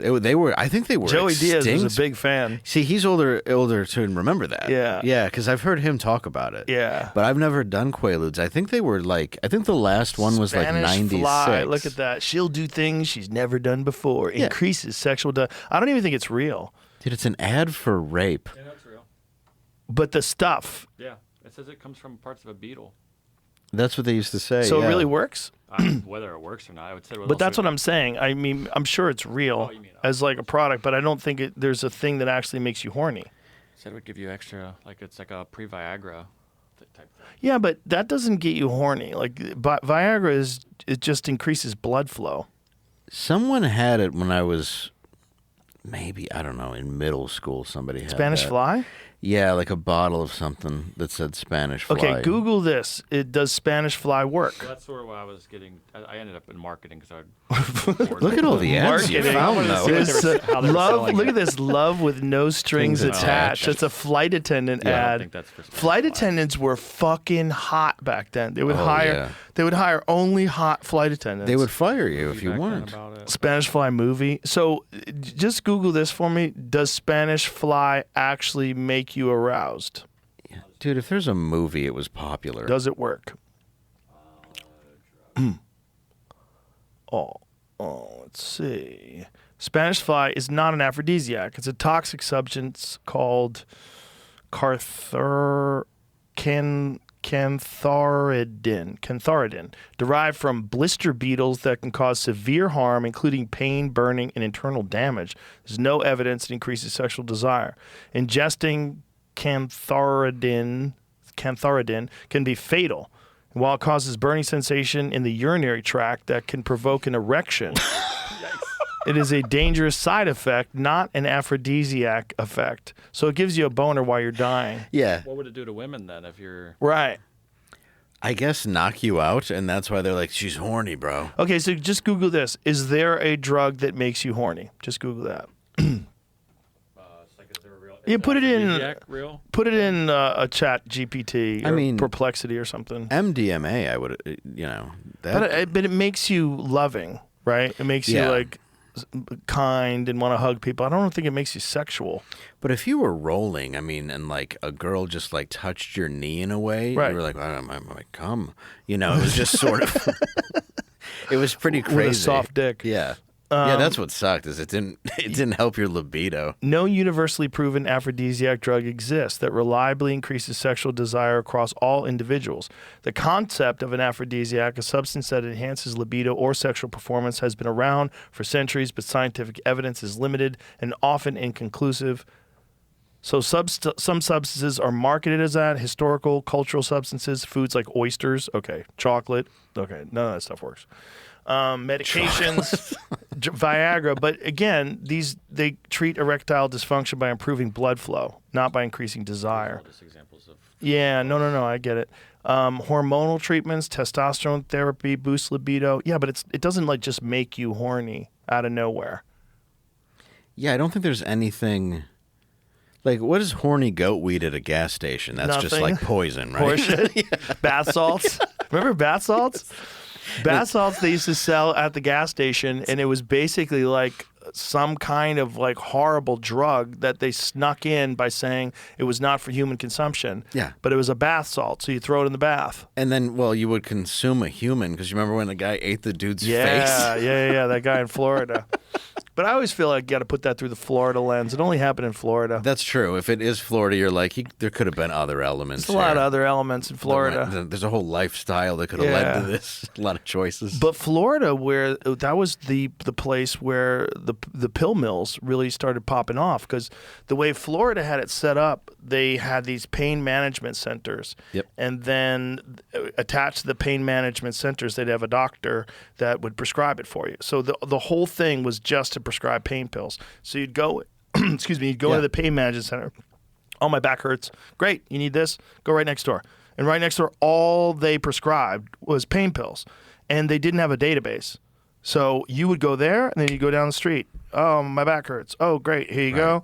and then next door. And you could just keep doing this over and over again. And then this documentary, the OxyContin Express, showed how people were loading up the trunks of their cars with these pain pills and driving up north and into Kentucky, into Ohio, and that's where all these people started dying of overdoses, and all people got addicted to pills. There was also one in Richmond, I want to say, right outside of Richmond, a pharmaceutical company that was also largely responsible for it. Because I remember even being working at a pharmacy and going, like my mom was an RN, so I'd go in there. I remember the doctors, or not the doctors, but like I remember companies taking out the doctors to eat, or like you'd see like OxyContin reps, or you'd sign with a pen that had a painkiller's name on it. Yep. All that stuff I remember. My wife's mom's a nurse, and she would tell stories about how the pharmaceutical drug companies would take them out to nice steak dinners and treat them really nice, and just the whole thing was like, make sure you push our shit.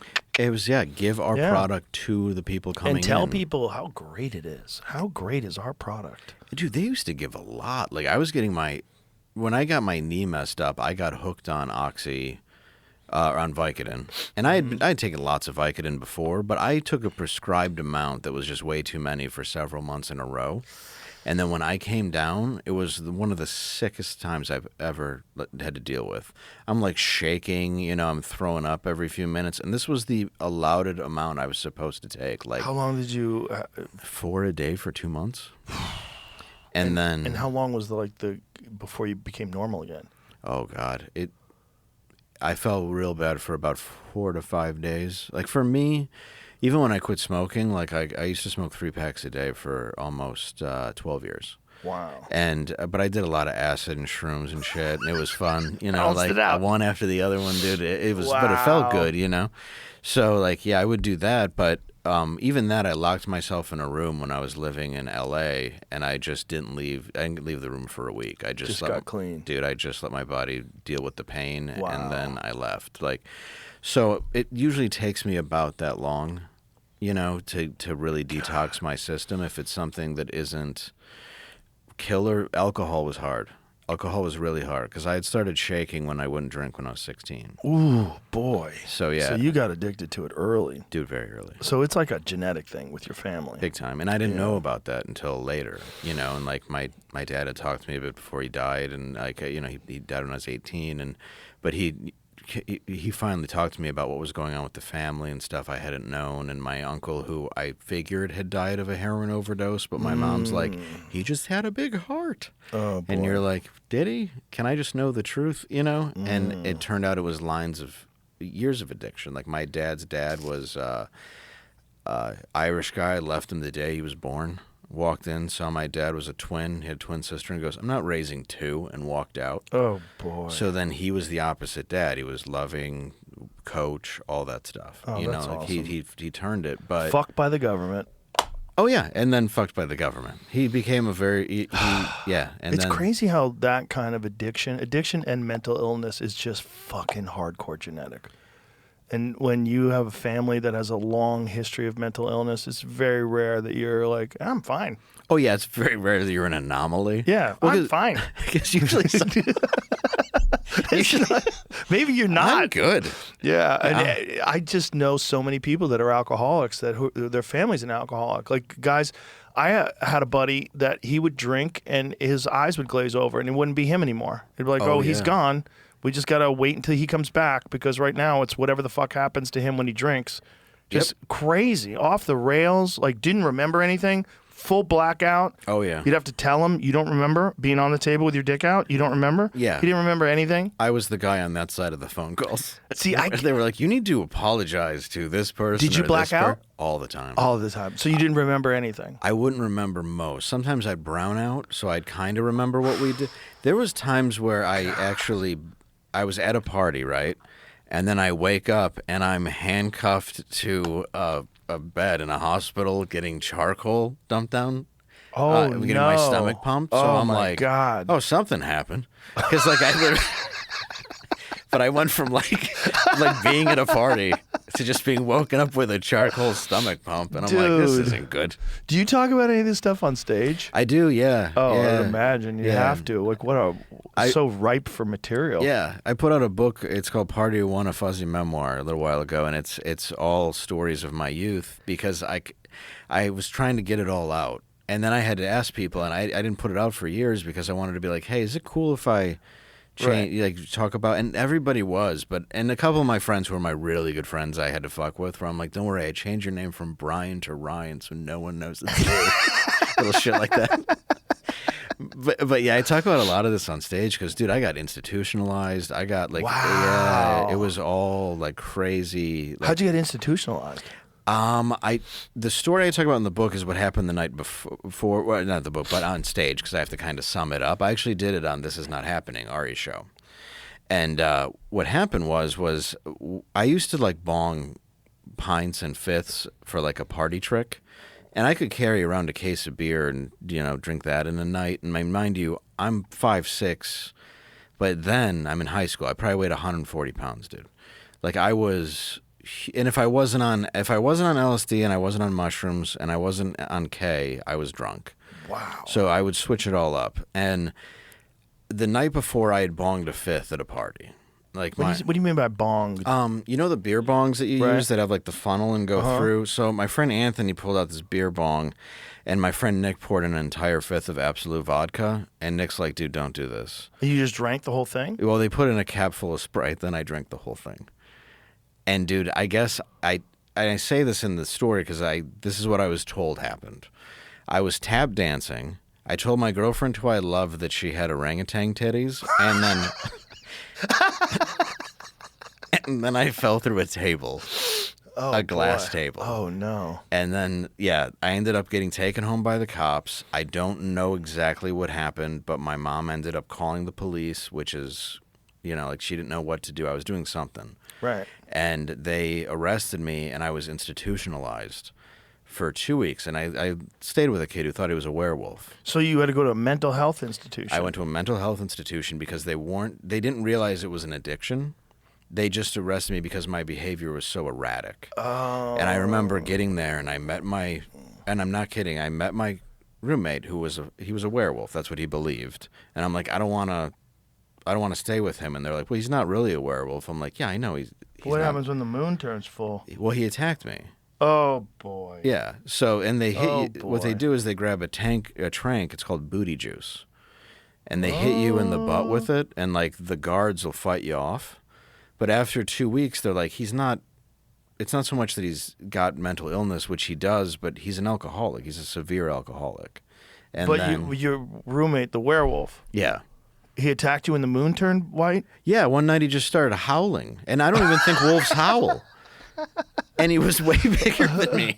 You don't think wolves howl? What do you mean? No, werewolves. The werewolves. They do. Yeah. American Werewolf in London. Oh, but he was barking too. And this dude, patient says sedative known as booty juice injected against their will. Yeah. Growing number of children and teenagers admitted voluntarily to North Texas for-profit psychiatric hospitals told WFAA they've been injected with powerful sedative drugs without their parents' knowledge. Yeah. Booty juice. Yeah, which that kid deserved it. They shouldn't have called the parents and go, "Hey, your wolf boy is fucking naked trying to eat a guy." Was he naked when he attacked attacked ripped all you? his clothes off because he thought he was a werewolf, dude. So tell me what that was like. Well, he's jumping on top of me, and I grabbed a lamp to hit him with it, but it was fucking glued down because it's a mental hospital. So that just kind of made me open my arms to him, and he's on top trying to bite me, and I'm like holding him back. And that's when they came in, and they ran at him. They hit him with the syringe. They pulled him off me, and I'm just sitting there like, I don't want to be here. Like I'll never drink again. Like basically crying like a bitch. Right. Like, and I'll never drink again was like my catchphrase through the 90s. So they pull him out of there, and then and then eventually they sent me off to a rehab where I spent I think I spent 45 days there. And I heard it's not there anymore, which is a shame because a lot of kids do need that now. And I heard they took it down, like it's no longer there. And I went there, and the second I got out, I didn't drink. I didn't drink for like a month. But the second I got in my friend's car, I hit a joint. And I'm not saying that that's bad, but it's like, dude, the second I was, they're like, you can't drink, right? And I'm like, yeah, like, but you can smoke weed. I'm like, yeah, that's the deal. So I immediately hit a joint. Oh my God, Dave. Yeah. Jesus Christ. And that's what it's kind of amazing that you're here. Dude, yeah, I got in a lot of shit. Like, you look great though. Thank you. Like for a guy who's gone through as much shit as you. Yeah, like 3 packs a day, alcohol, acid, Dude, so much acid. DUIs, falls through the table. Look at you, fine. You You're know fine. what? You know what is interesting though? All the drugs now, because like I told you, I was a real like kind of depressed kid, and all the drugs that I did to treat depression are now used to treat depression. Mushrooms, ketamine, all that shit, dude. Right. Like I spent 5 years in high school when it turns out I was completely accurate with my studies of how these drugs would help me. You were self-medicating. And I was accurate with it. Yeah. Because, dude, I would do K, and I'd just be sitting there in a K-hole in class, just think the desk is moving. Jesus, dude. And acid was the most fun to do in class because your teacher's face is melting, and you're just sitting there like, it's so much fun. Wow. But I was a mess, but at the same time, so many of my friends were too. It wasn't like just me. Right. So it felt normal. Yeah. Like, I mean, I was the worst of them and technically slowest because I was arrested more than anybody. So you were the most fun. What did you think you were going to do for a living back then? The only thing I ever loved was acting and comedy. Oh, okay. My dad would wake me up when I was a kid to watch SNL. And like it wasn't something that him and my brother, they'd watch like baseball and stuff, but we'd watch SNL together. We would watch like old movies with like John Candy, Steve Martin, like all those people. And then he introduced me to stand up. And my dad bought me, Kinnison, Carlin. He bought me Carlin Classic Gold on tape when I was 9. Wow. Which had 7 dirty words and all that. Yeah. He bought me Dangerfield, Button Down Mind of Bob Newhart, Eddie Murphy. He showed me Delirious when I was like 8. Wow. And I still laugh so hard because that like the whole bit he does about the hamburger was so relevant then. Like I got McDonald's at home and he's like, you can't have none, you on the welfare. And I knew what that meant then, and I was crying laughing because I loved Eddie Murphy, you know. So he introduced me to comedy, and the only thing I had any interest in was that. And one day, Second City opened up in Detroit, and I was pissing this teacher off somewhat, and she stopped me after class, and she goes, do you know what Second City is? And I go, yeah, my dad's told me about it. It's like where all these SNL people came from. And she's like, yeah, you're actually really funny, but you're a fucking pain in the ass in my class. And I was like, okay. That's a cool teacher. It really was. And she goes, you should consider taking classes there. And I said, Wow. okay. So after my 5th year, the first thing I did was I listened to her and my dad, and I signed up for Second City. And dude, years later, I'm doing improv on stage with this group, Motor City Improv, and like it's more bar prov. You're just fucking around, you know. Right. But one of the guys in the group goes, "Hey, my wife's gonna come too," and it was my teacher. And I got to do improv with her years later. Wow. And it was really cool, man, because like it was the first time somebody didn't scold me. They stopped me to go like, you genuinely have something, and you're not just this waste. Right. And no one had ever, besides my parents, but nobody else had ever said that before. Well, that's so cool that she was already in that world, so she understood. Yeah. Yeah, we were actually just having a conversation about that last night in the green room. Not last night, the night before. And we were talking about times in your life that someone could have just told you, this is behavior like a stand-up comedian. Like, that's a real job. Yeah. You know how you like fixing cars and you could be a mechanic? You know how you like talking shit? You're funny, everybody laughs? This is a job. But everybody just tells you you're a fucking loser and you're never going to amount to anything and get out of my class. And I was very lucky. Like my dad was just about to pass when I told him, I think I'm going to do Second City and then take this film class up in Lansing, Michigan, which is what I did. I did film and I did that, and I would go back and forth. And he was like, you should. Like, that's what you've always wanted to do. Like, I had a camera in my hand since I was a kid. Like, my parents never wanted me to have a backup plan. They were like, find something you love. Like, that's great. you know, That's great. and we were really only torn apart as a family because of what we experienced, you know, from my dad just being screwed. Yeah. So we were, if I had even a more direct line, I may have gotten there sooner. You know, but I was angry and depressed and pissed off. Sure. And, you know, my whole attitude was fuck you, fuck the system. Yeah.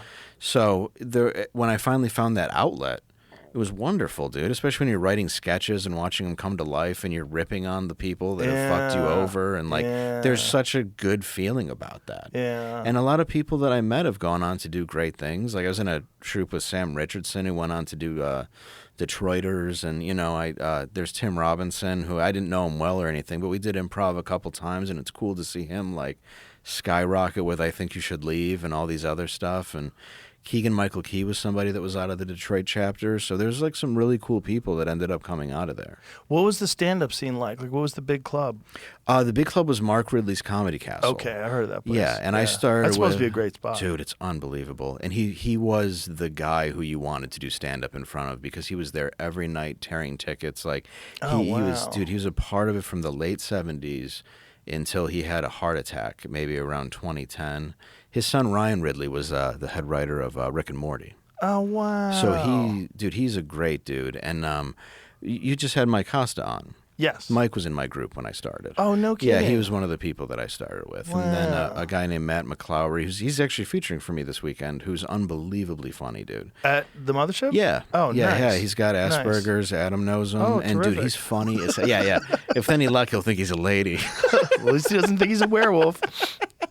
But yeah, dude, he's a beast. And like, we had a pretty cool group when we started where we weren't kissing each other's ass. We were all just trying to figure it out. Oh, that's great. So we would like criticize each other, and like we've all done pretty well considering like where people have gone off to, at least in the sense of making money and making a living, making people laugh. Like, and That's awesome. we were lucky because there was like 10 different clubs in Detroit where you could go like, okay, I'll go do Ridley's in the suburbs, but then I can go do a super urban room, in the city, and I can get used to that audience. Then I can go to Ann Arbor and I can be in front of liberals at the Showcase or at the Heidelberg Project, and then I can go, so you could go all over and you could experience every kind of audience you could ever be in front of at 10 different places in a week. That's awesome. It was really cool. That's awesome.